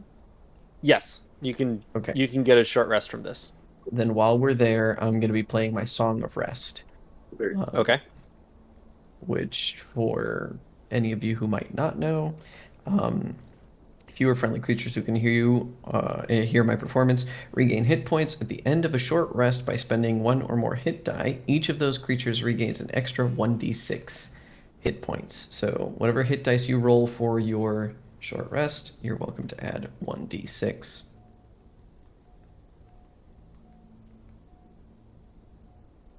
I don't think Mercury got touched that entire fight. No, she didn't. She was well positioned. Yeah. Well, no, you made the warg go away, so. She approached after. What? No, I didn't want to do Oh, that. that's true. Well, it was Yeah. going to, then it died. All right, so you all take a short rest. Um, you can add a d6 to your health. You know, even as a frontliner, Christopher, I still don't know how you always manage to like basically avoid damage in my campaigns, Well, I spent most of that fight being away from the running. fight. Yeah. And I was down to 9 HP out of 30. Oh, okay, fair enough. Oh yeah. I'm surprised I didn't go down, honestly.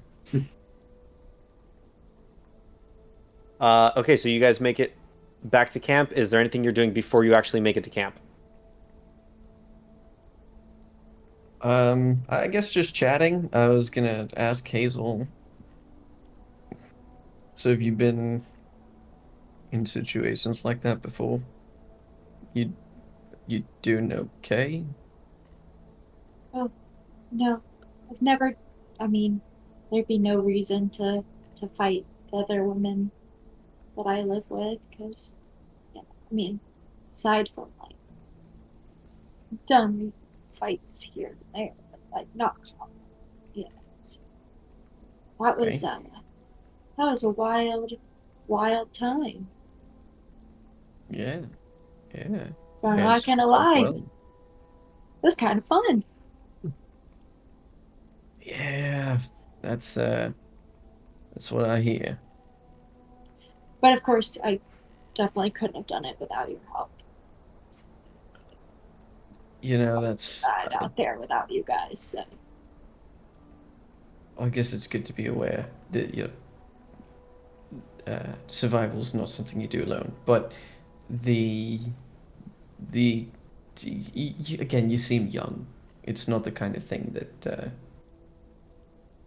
Well, good. You did good. You did good. Really? Hmm. Well, thank you. I Yeah, appreciate it. sure. And I'll lag behind again. Yeah. While you guys are having this conversation, Mercury and Velinor are having their conversation. She is starstruck. Uh, Mm, she's like a 12-year-old girl going to a boy band concert. She's just like amazed. right. Um, Hazel, yeah, this is the first time that you actually have taken a life, isn't it? Yeah, how's she feeling about that? Happy and excited, interested in the world that's out there. So All this is right. super new from her typical, you know, comfortable lifestyle. So she always likes to take a risk every once in a while. So this was definitely something that she surprisingly enjoyed. Hazel, Do make a you wisdom saving throw, please. do you share that that's your first Oh kill? no, Yeah. Is that a I did detail that you not. shared? Oh Like, would you well, I tell us guess though? yes. Since I said that I'd never been in combat before, I feel like that's something that could be assumed from. Okay. Uh, 11. 11. as you are having this conversation, discussing your experience in combat and getting excited about having been in this situation, there is a swelling in your chest, a red, like it gets warm and almost starts to burn, almost. As you guys are having this conversation, her hair starts to get like a little, not translucent, but like very faint red, orange, and yellow glows. Tiny, almost imperceptible. Like you're not even sure if you really actually saw it. And the same thing, her irises, that you have green eyes. Yes. You see the same like glowing of yellow, orange, and yellow and red in her irises, just barely noticeable. Like you can almost not even tell. You're not even sure if you saw it. Maybe it was a reflection from the fire from behind, or from the fires that are in front, that like as you guys are making to this camp scene. And almost as immediately as it begins, it subsides.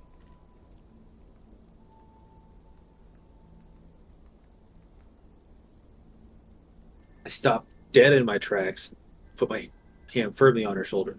Wait. That was your first kill? Yes. I run back to the goblin that she killed. With her in tow? She can follow me, but I just start sprinting. Okay. Lurk rushes back into the forest. I facepalm. Just like, oh, right, of course. I'm gonna stop. Where did he's doing? Wait. It won't be long. Just give it a minute. He'll either come back with a whole goblin or part of a goblin. So yeah, I come back like 5 minutes later. I have a hand and an ear, or just a finger. It's like, it's your first kill. You gotta make like a memorial. You gotta like memorialize it. You gotta like make a necklace out of the ear, or like keep a finger in your pocket. Like you can't forget it. Yeah. Yep. Thank you so much, Lurk, for going and getting this for me. I'm gonna take a finger and I'm gonna shove it in my dress. Beautiful. Yep. Yeah.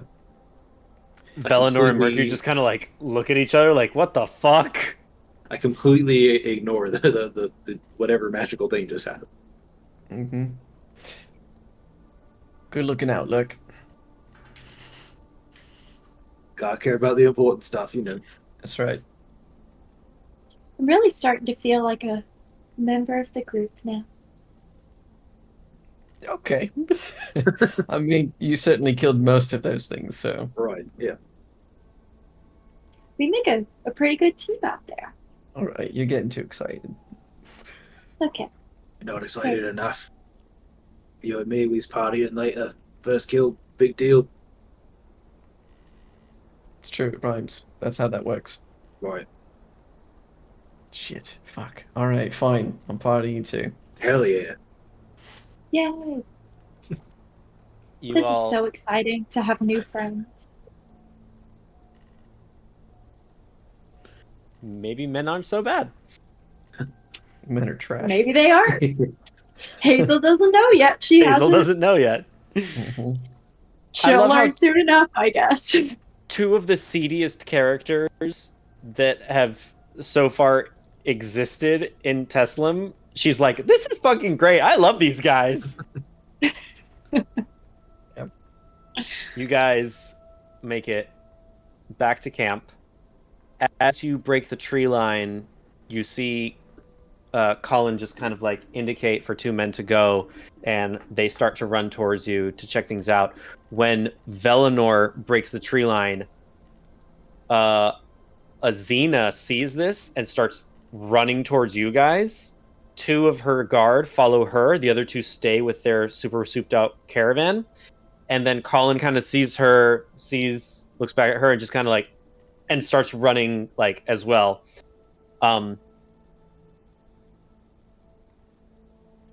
She runs up and she just kind of like stands straight.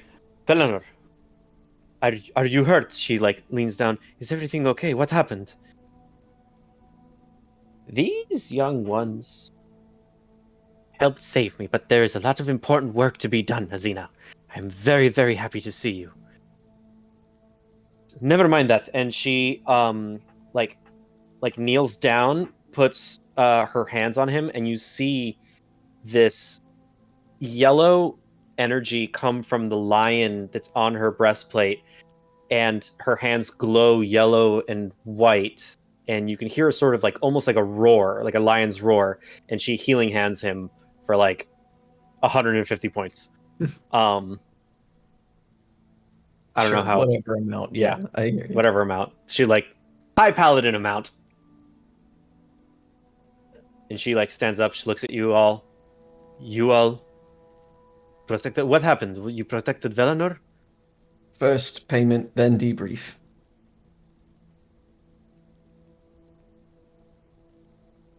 Two of the guards come up. One of them just gives you a sack. It has 250 gold pieces in it. Wait. This is half. This is half. She looks at she like puts her hand on the hilt of, I believe she has a mace, yeah. And Velanor just kind of pats her, and she like, the other guard comes up and gives you their bag. Pretty sure we said 500 each. They did say 500 each. They said 500 each, right? Yeah. That is half for both of you for now. When we make it to the outpost, were you part of the deal? I had said we'll go if you give us a pittance of a donation, and they said 500 each. I was like, God damn, I am fighting 500 each. Okay. All right. Fair enough.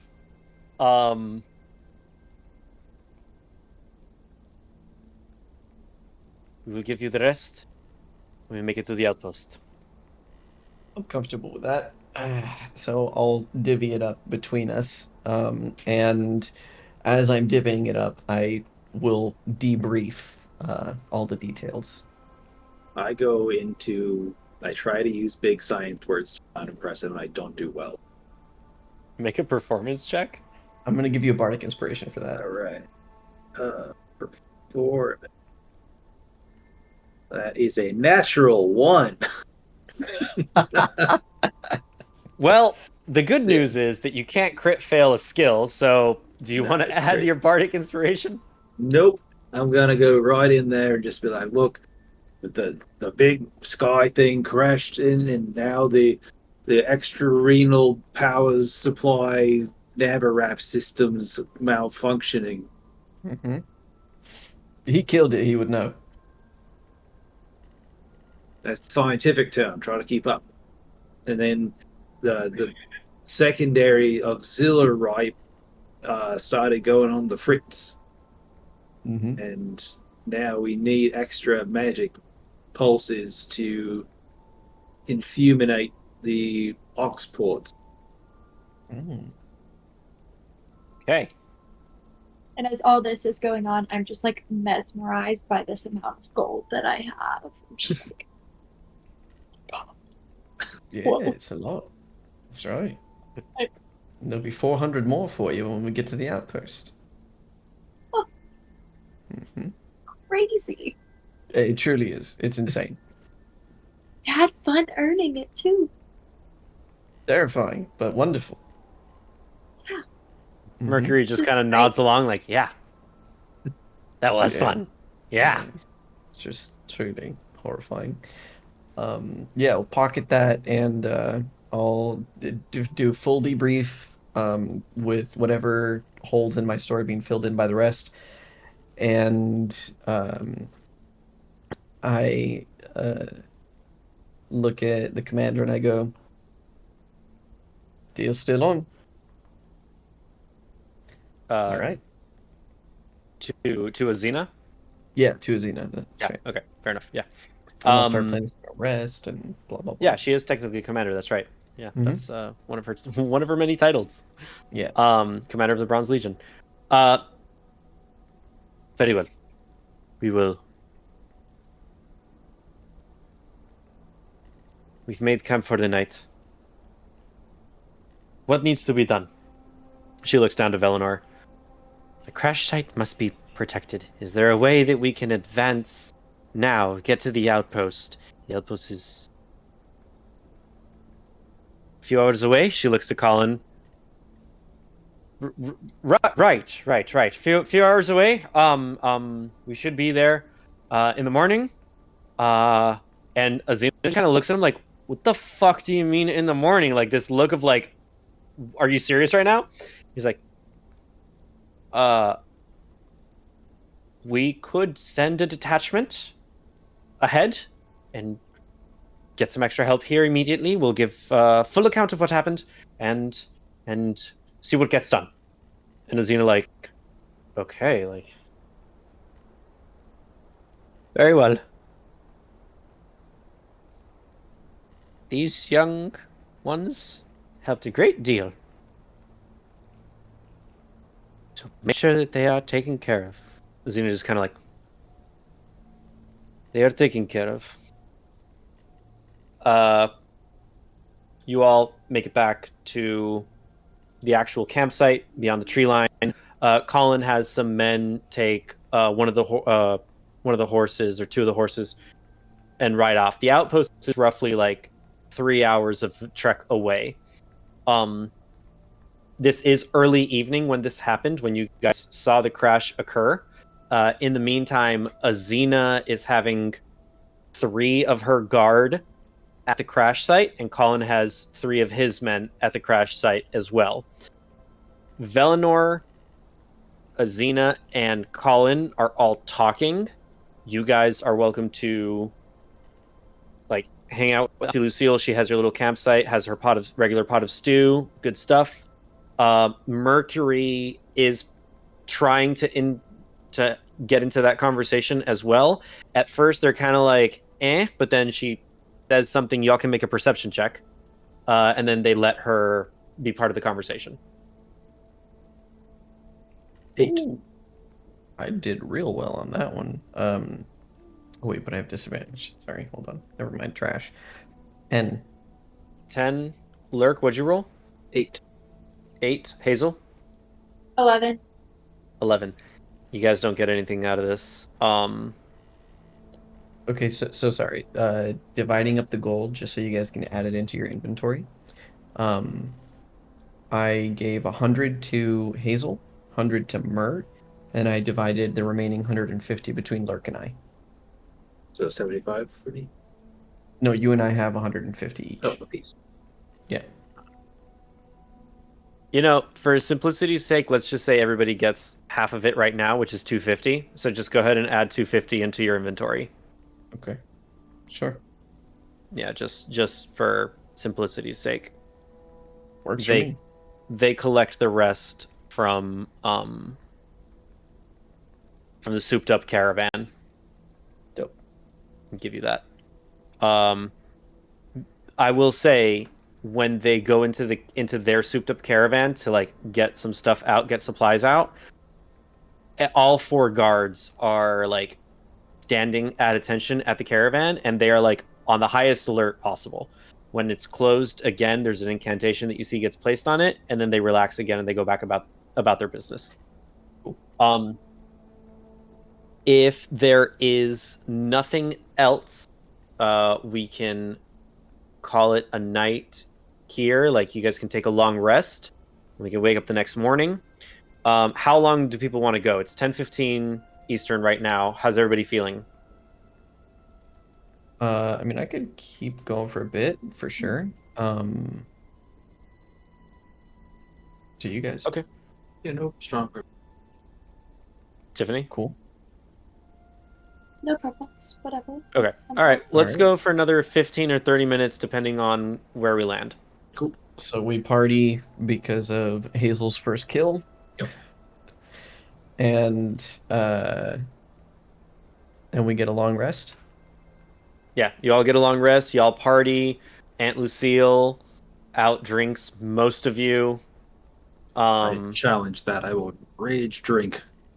Let's make con saves for you and Aunt Lucille. Oh, that's a 2. Ooh, she rolled a 10. 4 is 6. Yeah.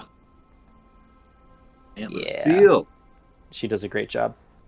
Yeah, When you she must reach be dwarvish. my age, you've done your fair share of liver damage. She cutie. She's a cutie old lady, yeah. Make a move. You want to make a move on Auntie Lucille? Maybe. She can outdrink me. That's hot. She can outdrink you. She can totally outdrink you. That's hot. What do you say to like entice her? Like, I give him bardic inspiration for this too. I think that's my last one. I don't know. How do I not fleshed out the character enough? Oh shit! You can hold a drink. How'd I you can get hold that much good? more than that. Oh, I bet you could. Is there a Mrs. Fuck, what's her name? Lucille? Lucille. Is there a Mr. Lucille? Not for the past 12 years. I'm a 12 widow. years.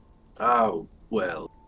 I'm sorry for, missing him, but, how you doing with that? Make a persuasion check at disadvantage. You have bardic, sir. That is a 5 plus. Mm-hmm. Oh, a 5, so 10. Got my Look at you. solid average pickup skills. Yep. She kind of like you tower over her. She just kind of like pats you on the on like the hip and just like, you can't handle me, Sonny Jim. And she like wanders off. Hazel, how's the partying going? Great. I'm Great. having such a good time. Who knew killing could be this fun? It's fucking great, isn't it? Then I'm gonna like pull the finger out. Yes, wave it around. Wave it in the air. You can be good. Take a little dagger, right, and just like poke a hole in it, and you can just put a string through and make a necklace. That might be a little much, but I really appreciate the idea. It's just what be a piece of home for me. I'm gonna go to sleep. Just right there. She's home for me. Everybody make a con save. D12. Okay. Rage sleep. Yes. Oh damn. 15. Got a 9. 17. 17, 15. All right. No hangover for either of you. Lurk, you get a little bit of a hangover trying to outdrink Lucille. But the next morning, Mercury is very nice as to supply you with an IV so that you can not take the full hangover. I like it. Gods, I know a whole tribe of people, a whole tribe of bugbears that would just worship you. Well, I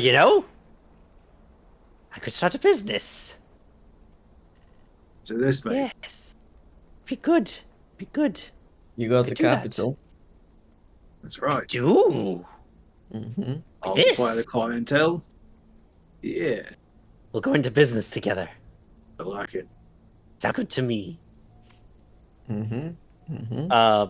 As you guys are having morning breakfast, you see there's a lot of people that have shown up. Like there's like 30 guards that have shown up. They've got one mage with them, and they like you just catch them as they're going into the tree line for the crash site.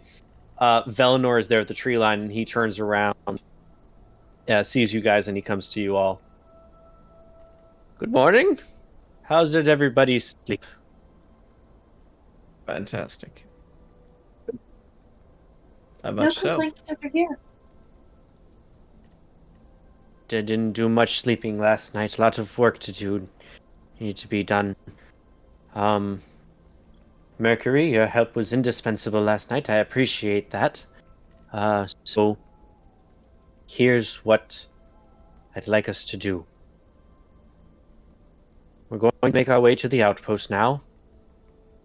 You all were indispensable in that, and you all have first-hand experience dealing with what we dealt with. Mm-hmm. Our deal stands. I require further assistance from each of you. 500 gold does afford that a was lot, different. I suppose. That was the deal with the caravan. He had his own deal. His deal was please help me. Right, but you said it cost him. Well, that's going to be a favor in the future. Are you saying that you should owe us another favor? I mean, well, I'm gonna say It's that all part this of the one can be parcel part and of it. package. yeah, that's All right. pretty standard. I'm comfortable with that. Good. You know, this builds some good grace, right? You got to have a good rapport with your clientele. Indeed. So, where to? We make way for the outpost right now. So he turns around and leaves. You guys hop all back onto your caravans. Takes roughly 3 hours. Make a perception check.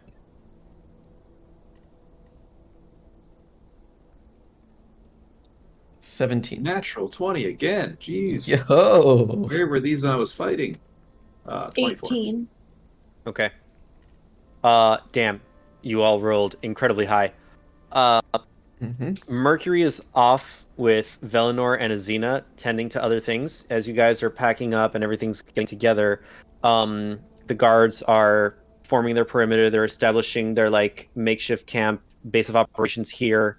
But you guys see Colin suspiciously go off behind one of the other caravans near the front. Near the souped up caravan? No. The front caravan is like the main caravan for the guards. He goes behind that into this like behind the second caravan and kind of like you see him kind of go off into the tree line. This is about like 30 minutes before you guys are planning on leaving. So he goes into the tree line and definitely looks like he's like observing, making sure nobody sees him, and then just like runs into the tree line real quick. How far out is that? He's probably like 20 feet from you, 30 feet from you, feet? like the tree line there. I'm going to cast minor illusion from that point and make it sound like one of the caravan people is like begging for Colin to not hurt them. Oh, damn. Yeah. Who are you intending on being the person to hear this? I'm just like trying to make a noise that everyone can hear. You're trying to draw the attention of the entire caravan to that point. Yeah. Okay, make a performance check. How loud can minor illusion get? Let's see. Doubt it. You create an image of an object. You create a sound. Its volume can range from a whisper to a scream. So Screaming. a lion's roar is a beating of drums or any other sound you choose. Yeah. So just a Colin, no. That is plenty. 14. 14. A couple of people turn and kind of look at where the tree line is. What would Colin do in this situation? That is really interesting. Okay.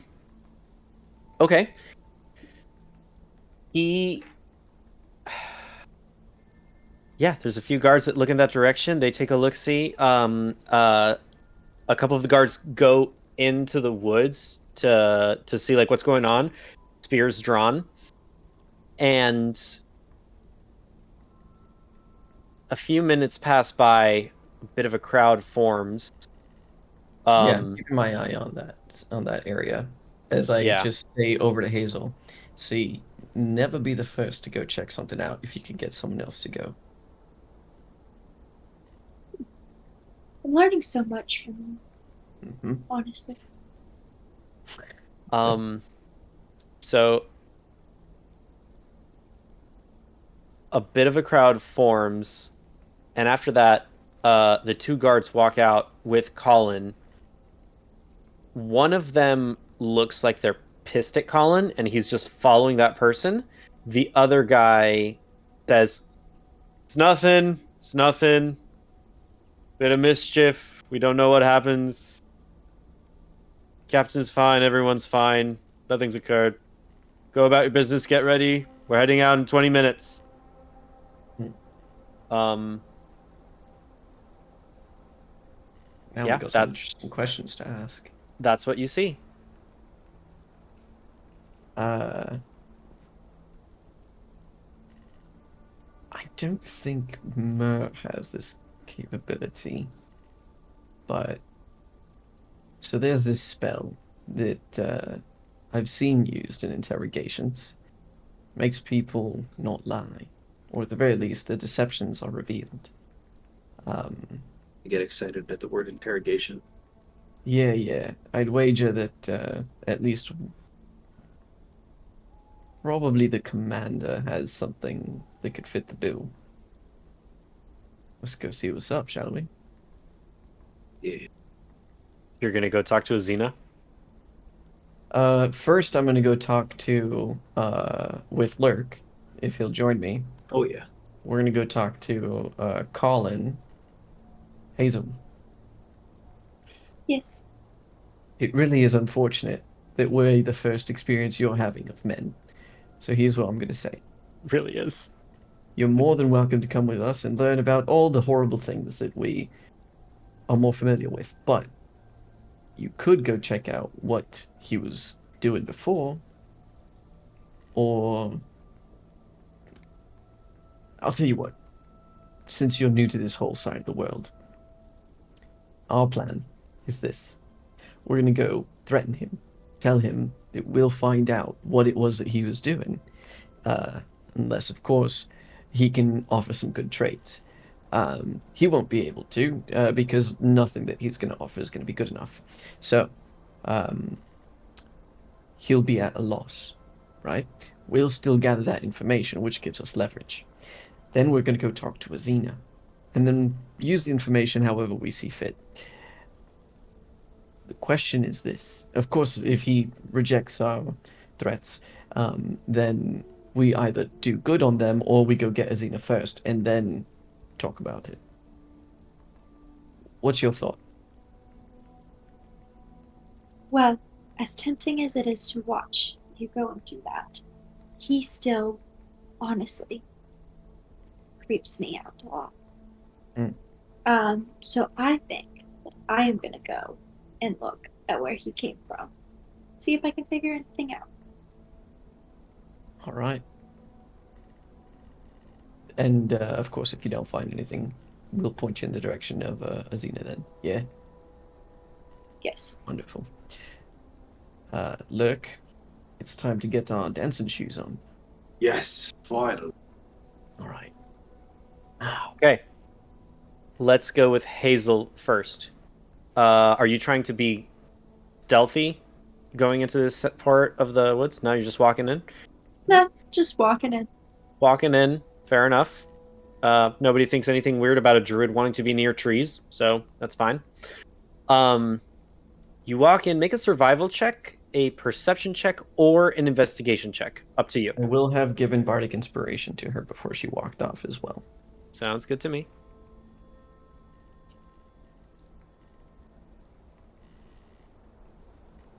$22.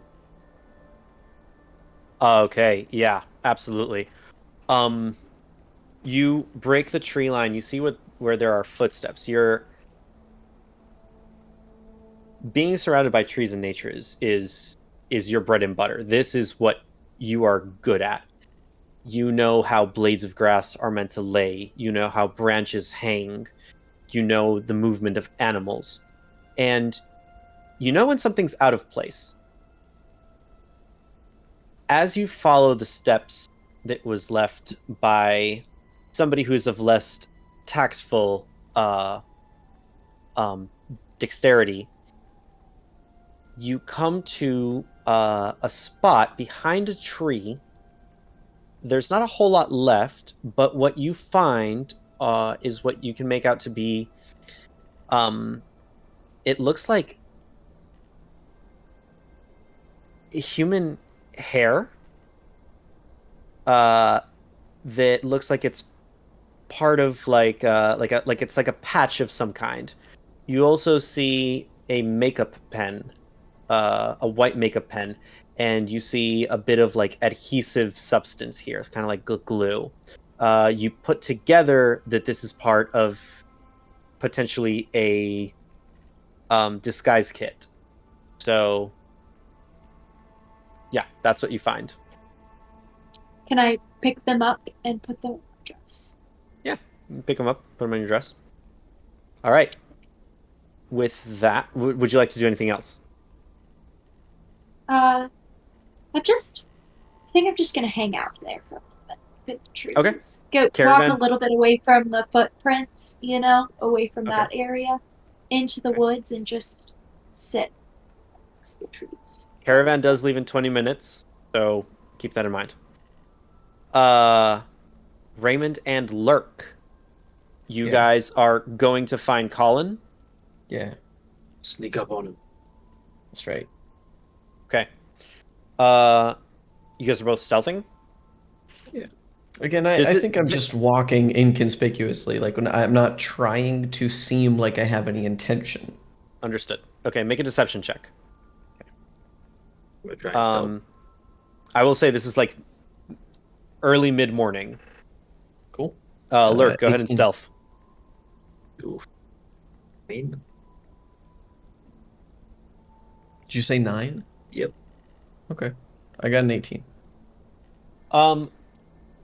Okay, so nobody really pays attention to you, but the huge-ass bugbear that's walking next to you, pulling like a Kronk from Emperor's New Groove, just kind of like, like trying to like lean up against like the caravan and like rolls. And people are like, yeah, that's par for the course for as far as we've seen Lurk do. Yep. You actually got a couple of kids to the two children of the gnome family. They kind of applaud at your somersault. Nice. Dope. You I come stand up while stealthing. Hell yeah! You make it near the front of the caravan. Colin looks like he just got a talking to by one of his subordinates that has like walked off. And make a perception check, both of you. 17. 17. 6. 6. Lurk, you are indulging in the applause of the children. Raymond, you hear 17? Mm-hmm.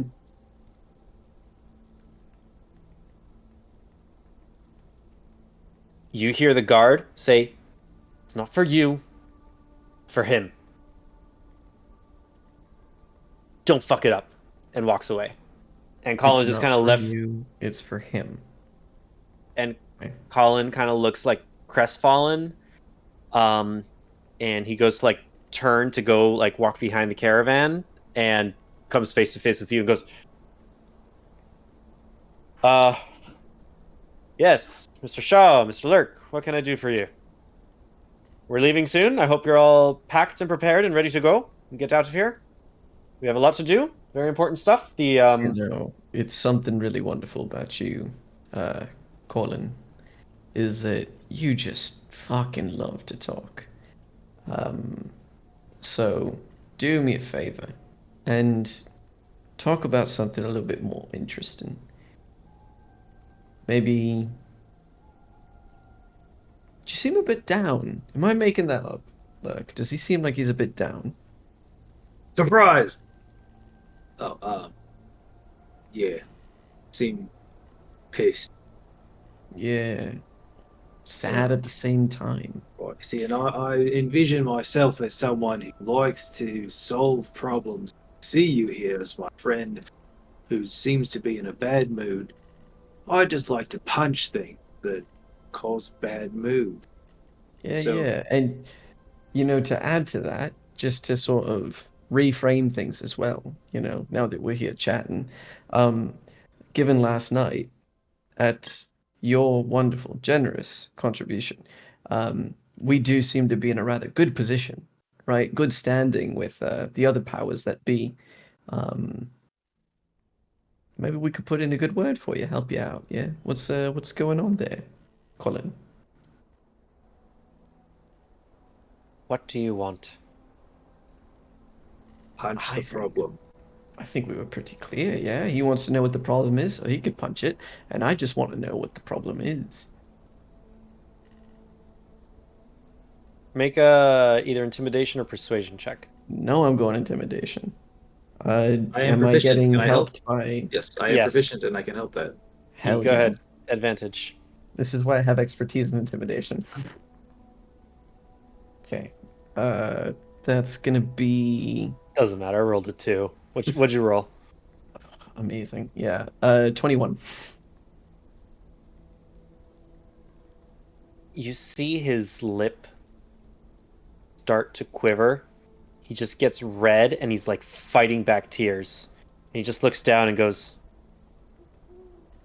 "My name's not Colin. Mm-hmm. My name is Seymour Hughes. Well, I understand why you want to change that. Colin is my brother. Okay. He's retiring soon, but he's indisposed and unable to finish his tenure. My family and the farm rely on his pension. He is both ill, so I am standing in for him to get the final months in for his pension, and he's making up for lost time with our family dog, our German Shepherd Coco. Sure, sure. I do believe that you're not giving me the whole truth, though. I'm Make sure an they're insight check. indisposed and sure. Insight, 18. He is being completely honest. His brother is ill, I believe and a lot of what he's saying is true. oh, I believe that he is not being as detailed as I would like him to be. So, um, so you're pretending to be someone, your brother, because he is sick and can't do something. I think there's just a little bit more critical information out here that you're just kind of not sharing. my brother is a highly decorated captain of the Blightland Fighters. Now we're talking. Lightning fighters. Good to know. Good to know. Good stuff. Well, you knew that that Colin is a captain of the Blightland Fighters. Like, the Blightland Fighters are not only like the people that take care of the, like protect the oh my god, I can't think of the word. Um, The zone Frontier. region? Frontier. Sure. Okay. Yeah. Yeah. They have a number of jobs. Like, there are outposts that are inside the Blightland, but also these caravans. They have not necessarily the more experienced Blightland fighters, but there are those who take care of caravans, especially caravans of the more sensitive nature of what they're carrying. But yeah, no, Seymour is telling you, like, there's nothing else. Okay. As So, far as you know, he's like, he's on the verge of tears, and he's just right, like, right. So, just so I understand correctly, then, you're getting reprimanded and you're running away into the wilderness to, I've been I guess, pretend to be found your brother who's sick. I've been found out because of Was that you? Was that who? Did you use magic? I use magic all the time, mate. I've been found out. Mm-hmm. Is trying to reapply the facial hair I can't grow Sure, and mark the sure. scar. And now we're gonna go to Commander Club. And if he finds out, Mm-hmm. I'm a dead man, Colin's a Mm-hmm. dead man, and our Sure. family loses the farm and everything. All right, wonderful. Well, look, there is nothing. Is there nothing I love more? That's probably not true. All right, there are a few things I love more than pulling a fast one on the institutions of power that be. So, your secret's safe with me, right, Lurk? I zoned out entirely. What? Can I hit shit now? Soon enough, we're on our way. Cool. We And good with him? yeah, he's good, he's good. Sweet. I'll walk away. And he'll remember he's good, and that we're the ones keeping his secret. Good man. Thumbs up as I What, walk away. what do you want from me? Nothing yet. Um, but now I know that where I can find an opportunity. Look, mate, it's not about extortion or anything like that. It's more about having things up my sleeve, right? Because it's not that I'm on behalf of any particular guild or institution, as it were.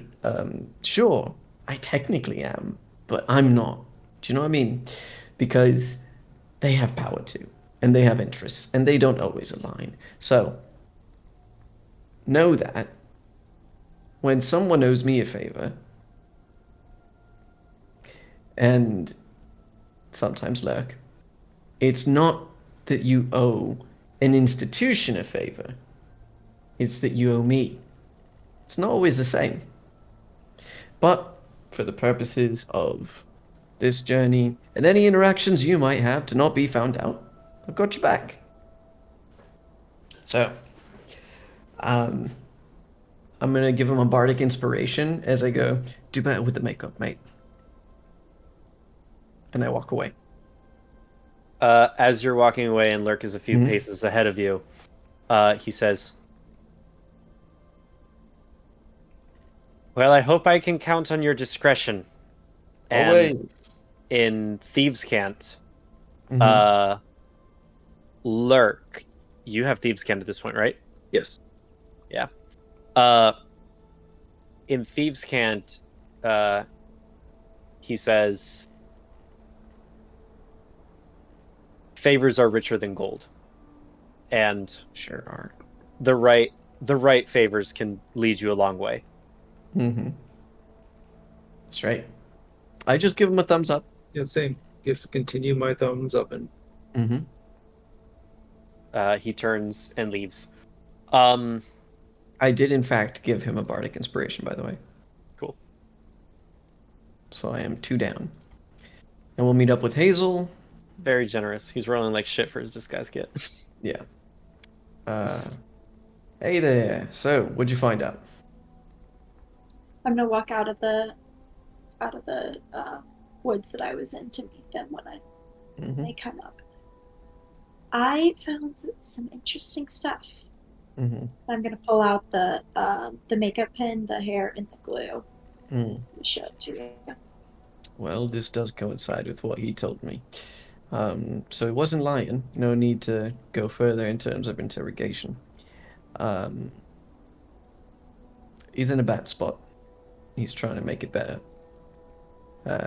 It's best we leave this alone. Well, are you gonna tell me what these are, or why they're here, or why he was in the woods? Okay. Do you want to know, given everything else that you may ascertain about who we are? Yes, I want to know. Oh, all right. You're gonna give yourself in a lot of trouble at some point. I hate to break it to you, but I think I've already got myself there. Well, all right. Here's what I'll tell you. He is, for all intents and purposes, Colin Hughes. And there are a lot of people who will be, or maybe, a bit suspicious about that. We know he's Colin Hughes. This is to help people be less suspicious. And anything beyond that, I'll be happy to be a lot more detailed about after we've met with, what was the name of that guy? Lurk, were you paying attention when he said the name of the person at the outpost? Was it Blurt? Blurt? Nope. Bolt? Nope. Yeah. Club. Whoever the guy in charge was. Nope. What was it, Marco? Commander Club. Commander Club. That's the guy. Yeah, apparently he's a real stickler about this. But, we're gonna have his back. Alright, fine.